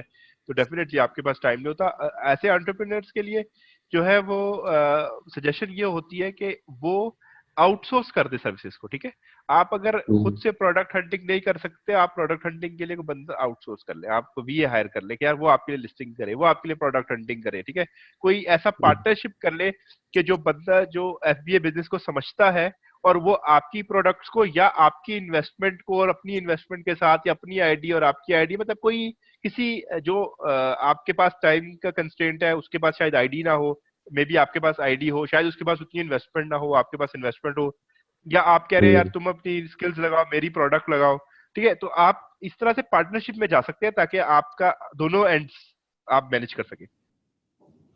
ठीक है, मींस के अगर आप ये भी तो हो सकता है कि मैं अपनी इन्वेंट्री आउटसोर्स कर दूं, मींस के हम उसको एक ब्रांड की फॉर्म दे रहे हैं और उसको हम एफबीए हाँ कर ठीक दें है, और ये सारी फोर्स उससे कनेक्ट हो जाए कि वो अपनी अपनी एक लिस्टिंग्स इसकी भी कर लें, क्योंकि हमारे पास लिस्टिंग्स देने को बहुत सारी हैं। अगर मैं मेरे साथ 2 वीए हैं जो कि मैं ट्रेन भी कर रहा हूँ प्लस उनको सपोर्ट भी कर रहा हूँ, तो उनसे जो हमने चीजें डील की हैं, अभी ज्यादातर आईडी रिलेटेड इश्यूज आ रहे हैं। अब अगर मैं उन 2 वीए पे डिपेंड करके चलता हूँ, कभी भी उनका अकाउंट सस्पेंड होता है जो कि होना ही है, तो हाँ जी, एटलीस्ट ये है कि मैं काफी बड़ी इन्वेस्टमेंट कर चुका हूँ एफबीए बेचकर चीजों को। अच्छा तो ठीक है, अगर ये फोर्स एक एक लिस्ट करती है और वो वहां से उसको वो कर ले, क्योंकि वो लिस्टिंग तो वैसे भी लोगों की डमी ही उठा रहे हैं, मतलब वो दुनिया भर से जहां से भी उनको सही सेलर मिल रहा है, और इसमें हम प्रॉफिट मार्जिन भी अच्छे दे सकते हैं, क्योंकि हम चाह रहे हैं कि हम एक ब्रांड डेवलप करें जिसका सोर्स पाकिस्तानी हो, मतलब हम ही हो। जैसे माइकल कॉर है या जैसे कोई बड़े ब्रांड्स हैं जो कि जिनकी प्राइसेस पे लोग लेते हैं, लोग नेट पे ही सर्च करते हैं मोस्टली ये ब्रांड्स और देखते हैं कि भाई ये ब्रांड्स की प्राइसेस ये हैं। तो अगर हर जगह एक ही प्राइस नजर आ रही होगी और लोग इनको फोर्स को एक अच्छे अच्छे मार्जिन मिल रहे हैं, तो मेरा ख्याल है कि हमारा जो अल्टीमेट गोल है वो भी कवर हो जाएगा और इतनी जगहों पे लोग स्टॉकिंग करेंगे। मतलब इट्स अ जी स्ट्रैटेजी जी, कि आपसे अलग से मैं डिस्कस हो सकती है। मैं आपको एक्सप्लेन कर देता हूँ। देखिए, प्रॉक्सी सेलिंग जो है ना, बेसिकली प्रॉक्सी सेलिंग, हमारा जो ईसी प्रॉक्सी सेलर ग्रुप है, it's focused on proxy selling. और जो आप जो सारी डिस्कशन की है ना, इसको मैं एक वर्ड में समराइज कर दूं तो वो है प्रॉक्सी सेलिंग। हमारे यहाँ पे जितने भी ये स्टूडेंट्स हैं ये कर ही, मेरी आपने शुरू में गिला सुना होगा सारा, वो बेसिकली था ये कि लोग प्रॉक्सी सेलिंग को पर इतनी तवज्जो नहीं दे रहे, और जो आप मॉडल ऑफर कर रहे हैं वो प्रॉक्सी सेलिंग है कि आपकी प्रोडक्ट एक पाकिस्तानी भाई की प्रोडक्ट एफबीए में पड़ी हुई है, आप उस प्रोडक्ट को लगा दो अपने पास, और वो पाकिस्तानी भाई आपको एडवांटेज क्या दे रहे हैं कि वो आपको लिस्ट प्राइस से कम में ऑफर कर रहा है। ठीक है, आपने अमेजन में से वो चीज एफबीए में रखवाई हुई है $20 की, आप शायद अपनी लैंडिंग कॉस्ट और प्लस अपने मार्जिन के साथ इनको $18 में दे दे। अब बाकी जो भी ड्रॉप शिपिंग करेगा उसके लिए सोर्स प्राइस 20 है, लेकिन हमारे एफबीए हमारे प्रॉक्सी सेलर के लिए सोर्स प्राइस 18 है, तो उसमें $2 का कंपटीशन मार्जिन आ गया। ठीक है, तो हमारे प्रॉक्सी सेलर उसको लिस्ट कर सकते हैं। तो बेसिकली आप अपने जस्ट इसी प्रॉक्सी सेलर ग्रुप के ऊपर जाएं और जाके अपनी वो एफपीए की जो लिस्टिंग है उसका लिंक, या अगर हाँ वो मेंशन कर दे और वहां पे बता दे कि जी मैं ईबे के प्रॉक्सी सेलर्स को ये प्रोडक्ट इतने में दूंगा। ठीक है, और वेयर हाउस मेरा यहाँ पर है। ठीक है, तो वो ठीक है। प्रोडक्ट जो है, ये हमारे जितने भी सेलर्स हैं मैं अब इनके पीछे पड़ा रहूंगा, और जो परफॉर्म नहीं करेगा उसको ग्रुप से खुदा ना खासा निकाल भी दिया जाएगा।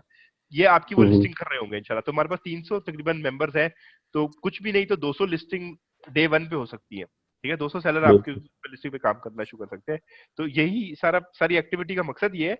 लेकिन क्योंकि अभी इतने सेलर्स अवेलेबल नहीं है कि लोग ईबे पे जस्ट प्रॉक्सी सेलिंग से अच्छे प्रॉफिट्स कमा सके, इसलिए उनको ये ड्रॉप शिपिंग का एवेन्यू दिखाना जरूरी था। बेसिकली ये इतना सेफ बिजनेस होता है, इसमें रिस्क होते हैं।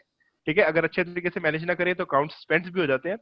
तो लेकिन दिखाना जरूरी था, राह दिखाना हमारा काम है कि हमने क्या क्या होता है, कैसे होता है, किस तरह से लेके बिल्कुल। चल सकते हैं। तो ड्रॉप शिपिंग से क्या होगा कि लोगों को लिस्टिंग मिलना शुरू हो जाएंगी, लिस्टिंग मिलेंगी तो सेल्स आना शुरू हो जाएगी, सेल्स आएगी तो वो इस बिजनेस में इंटरेस्ट लेना शुरू कर देंगे। तो जब ठीक है। जब ये लोग इंटरेस्ट लेंगे तो वो जो प्रॉक्सी सेलिंग है वो ऑटोमेटिकली प्रमोट करेगी। अच्छा, क्या हम eBay पे बल्क प्रोडक्ट भी लिस्ट कर सकते हैं? For example pack of 300, pack of 200, कर पैक सकते ऑफ हैं, बिल्कुल कर 200 सकते हैं, पीसेस? बिल्कुल कर सकते हैं। बल्क बल्क लिस्टिंग आप मैनुअल लिस्टिंग में जाए, आप ऑटोडीएस से ना जाए। ऑटोडीएस उन लोगों की है जो ड्रॉप शिपिंग कर रहे हैं, ठीक है। आप मैनुअल ठीक है, लिस्टिंग में जाए, मेरी प्रीवियस वीडियो है लिस्ट कैसे करते हैं, वहां पर ठीक आप है, उसको देख सकते हैं कि आप उसको बल्क में भी बिल्कुल कर सकते हैं। ठीक है, ठीक है, ठीक है सर, थैंक यू। बाकी आप मुझसे राब्ता कर सकते हैं इंशाल्लाह। इसको हम पर्सनली फिर जो है ना कि सेपरेट टाइम में इसको मजीद इसकी वायबिलिटी को डिस्कस कर लेंगे इंशाल्लाह।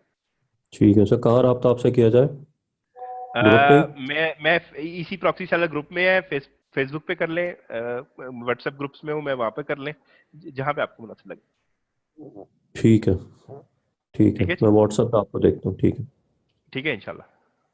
Thank you. थैंक यू, अल्लाह हाफिज। इरफान इफी का हैंड रेज हुआ है।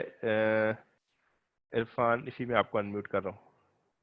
जी इरफान साहब। अस्सलाम वालेकुम सर। वालेकुम अस्सलाम। सर मुझे ऑटोडीए से रिलेटेड 3 से 4 क्वेश्चन है, बट ये कि आज आपको जल्दी जाना है तो मैं 1 से 2 क्वेश्चन आपसे पूछ रहा हूँ।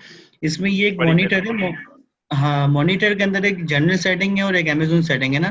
तो जनरल सेटिंग के अंदर ये मैक्सिमम शिपिंग टाइम 3 डेज करते हैं, और ये अमेजोन के अंदर भी यही पूछ रहा है कि मैक्सिमम शिपिंग टाइम, तो ये दोनों में डिफरेंस क्या है? जर्नल सेटिंग्स जो है वो है कि आपकी प्रोडक्ट रिगार्डलेस किसी भी मार्केट से आप सोर्स कर रहे हो तो जर्नल हम्म, सेटिंग उसके ऊपर अप्लाई करेगा, ठीक है। लेकिन अमेजन के लिए स्पेसिफाइड हो गया अमेजन, ठीक है। अब क्या होता है कि मैंने अमेजन के ऊपर मेरा मेन जो सोर्स पॉइंट है वो अमेजन है। मैंने अमेजन की डिटेल लिस्टिंग कर दी, बाकी सबके लिए मैंने जनरल लिस्टिंग कर दी। अब मैं प्रोडक्ट उठा रहा हूँ अलीबाबा से, तो वो मेरी जनरल लिस्टिंग की मेरी जनरल सेटिंग अप्लाई कर रहा होगा, ठीक है। अमेजन की सही है। सेटिंग अप्लाई नहीं करेगा, ठीक है। अमेजन के लिए उसे स्पेसिफाइड कर दिया। हाँ, अगर मैं जाके अलीबाबा के लिए भी अलग से सेटिंग कर देता हूँ तो जो बैंक गुड्स है और जो उसके अलावा और 2-3 होम डिपो वगैरह उनके लिए वो जनरल अप्लाई कर रहा होगा, ठीक है। तो ये दो बेसिकली डिफरेंस है। ठीक है, एक चीज तो समझ आ गया। बाजू का अमेजोन की लिस्टिंग पे जो ना अक्सर ये इशू कर रहा होता है कि स्टॉक के अंदर 3 पीस रह गए, 5 पीस रह गए, तो वो भी इसको आउट ऑफ स्टॉक कैसे करेगा?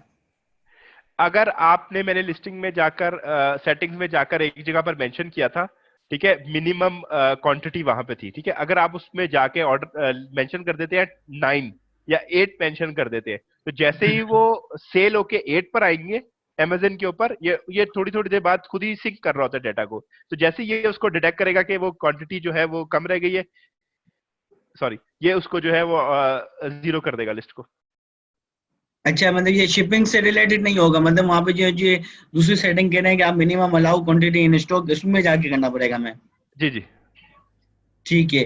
अच्छा, लास्ट क्वेश्चन ये है कि एक जब हम ये अपलोडर से जब हम डिटेल्स को ग्रैब करते हैं, तो ये टाइटल अमेजोन ये जब उठा रहा होता है तो वो खुद ब खुद उठा लेता है, तो ये एसईओ बेस्ड टाइटल होता है या मतलब जो अक्सर हम सर्च कर रहे होते हैं, जो कीवर्ड्स वगैरह सर्च होते हैं, तो ये वो उसी से ये रिलेटेड ही कीवर्ड्स होता है?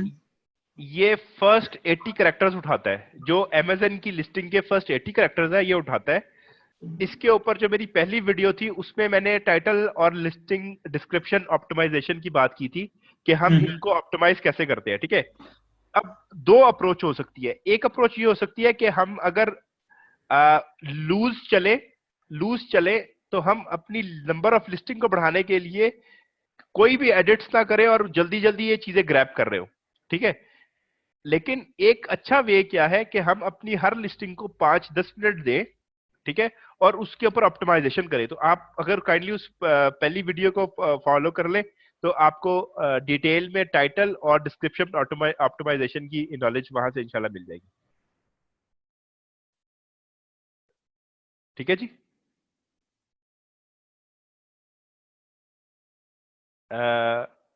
इफी थे ऑनलाइन। इफी, आपको आवाज आ रही है? आप हमारे साथ है?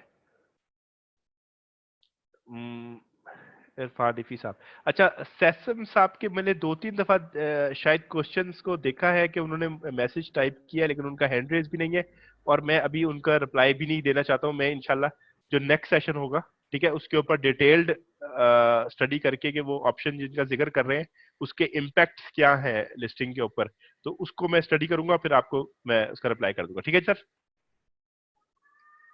अब आप कब मुझे वीडियो नजर आ रही है तो थम्स अप कर दे अगर आप एग्री कर रहे हैं तो। ठीक हो गया सर। ठीक है जी। और किसी का अगर कोई क्वेश्चन है तो प्लीज पूछ लीजिए, नहीं तो फिर मैं ये सेशन जो है वो एंड कर देता हूँ।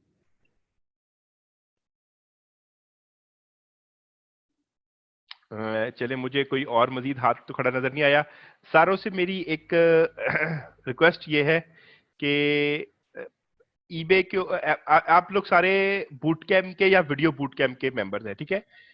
प्रोडक्ट हंटिंग की वीडियोस जो है वो अवेलेबल है हमारे वीबीसी के अंदर, ठीक है।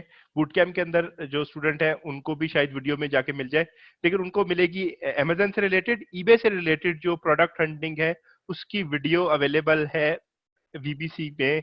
वो वहां से जाके प्रोडक्ट हंटिंग की वीडियो को देखें, प्रोडक्ट को हंट करें, प्रॉक्सी सेलर्स की तमाम लिस्टिंग को 5-5 मिनट लगा के ग्रैब करके उनको लिस्ट करें, प्लस फिर प्रोडक्ट हंटिंग के ऊपर जाएं और जाकर अपनी प्रोडक्ट हंटिंग शुरू करें और डेली बेसिस के ऊपर लिस्टिंग करना शुरू कर दें, ठीक है।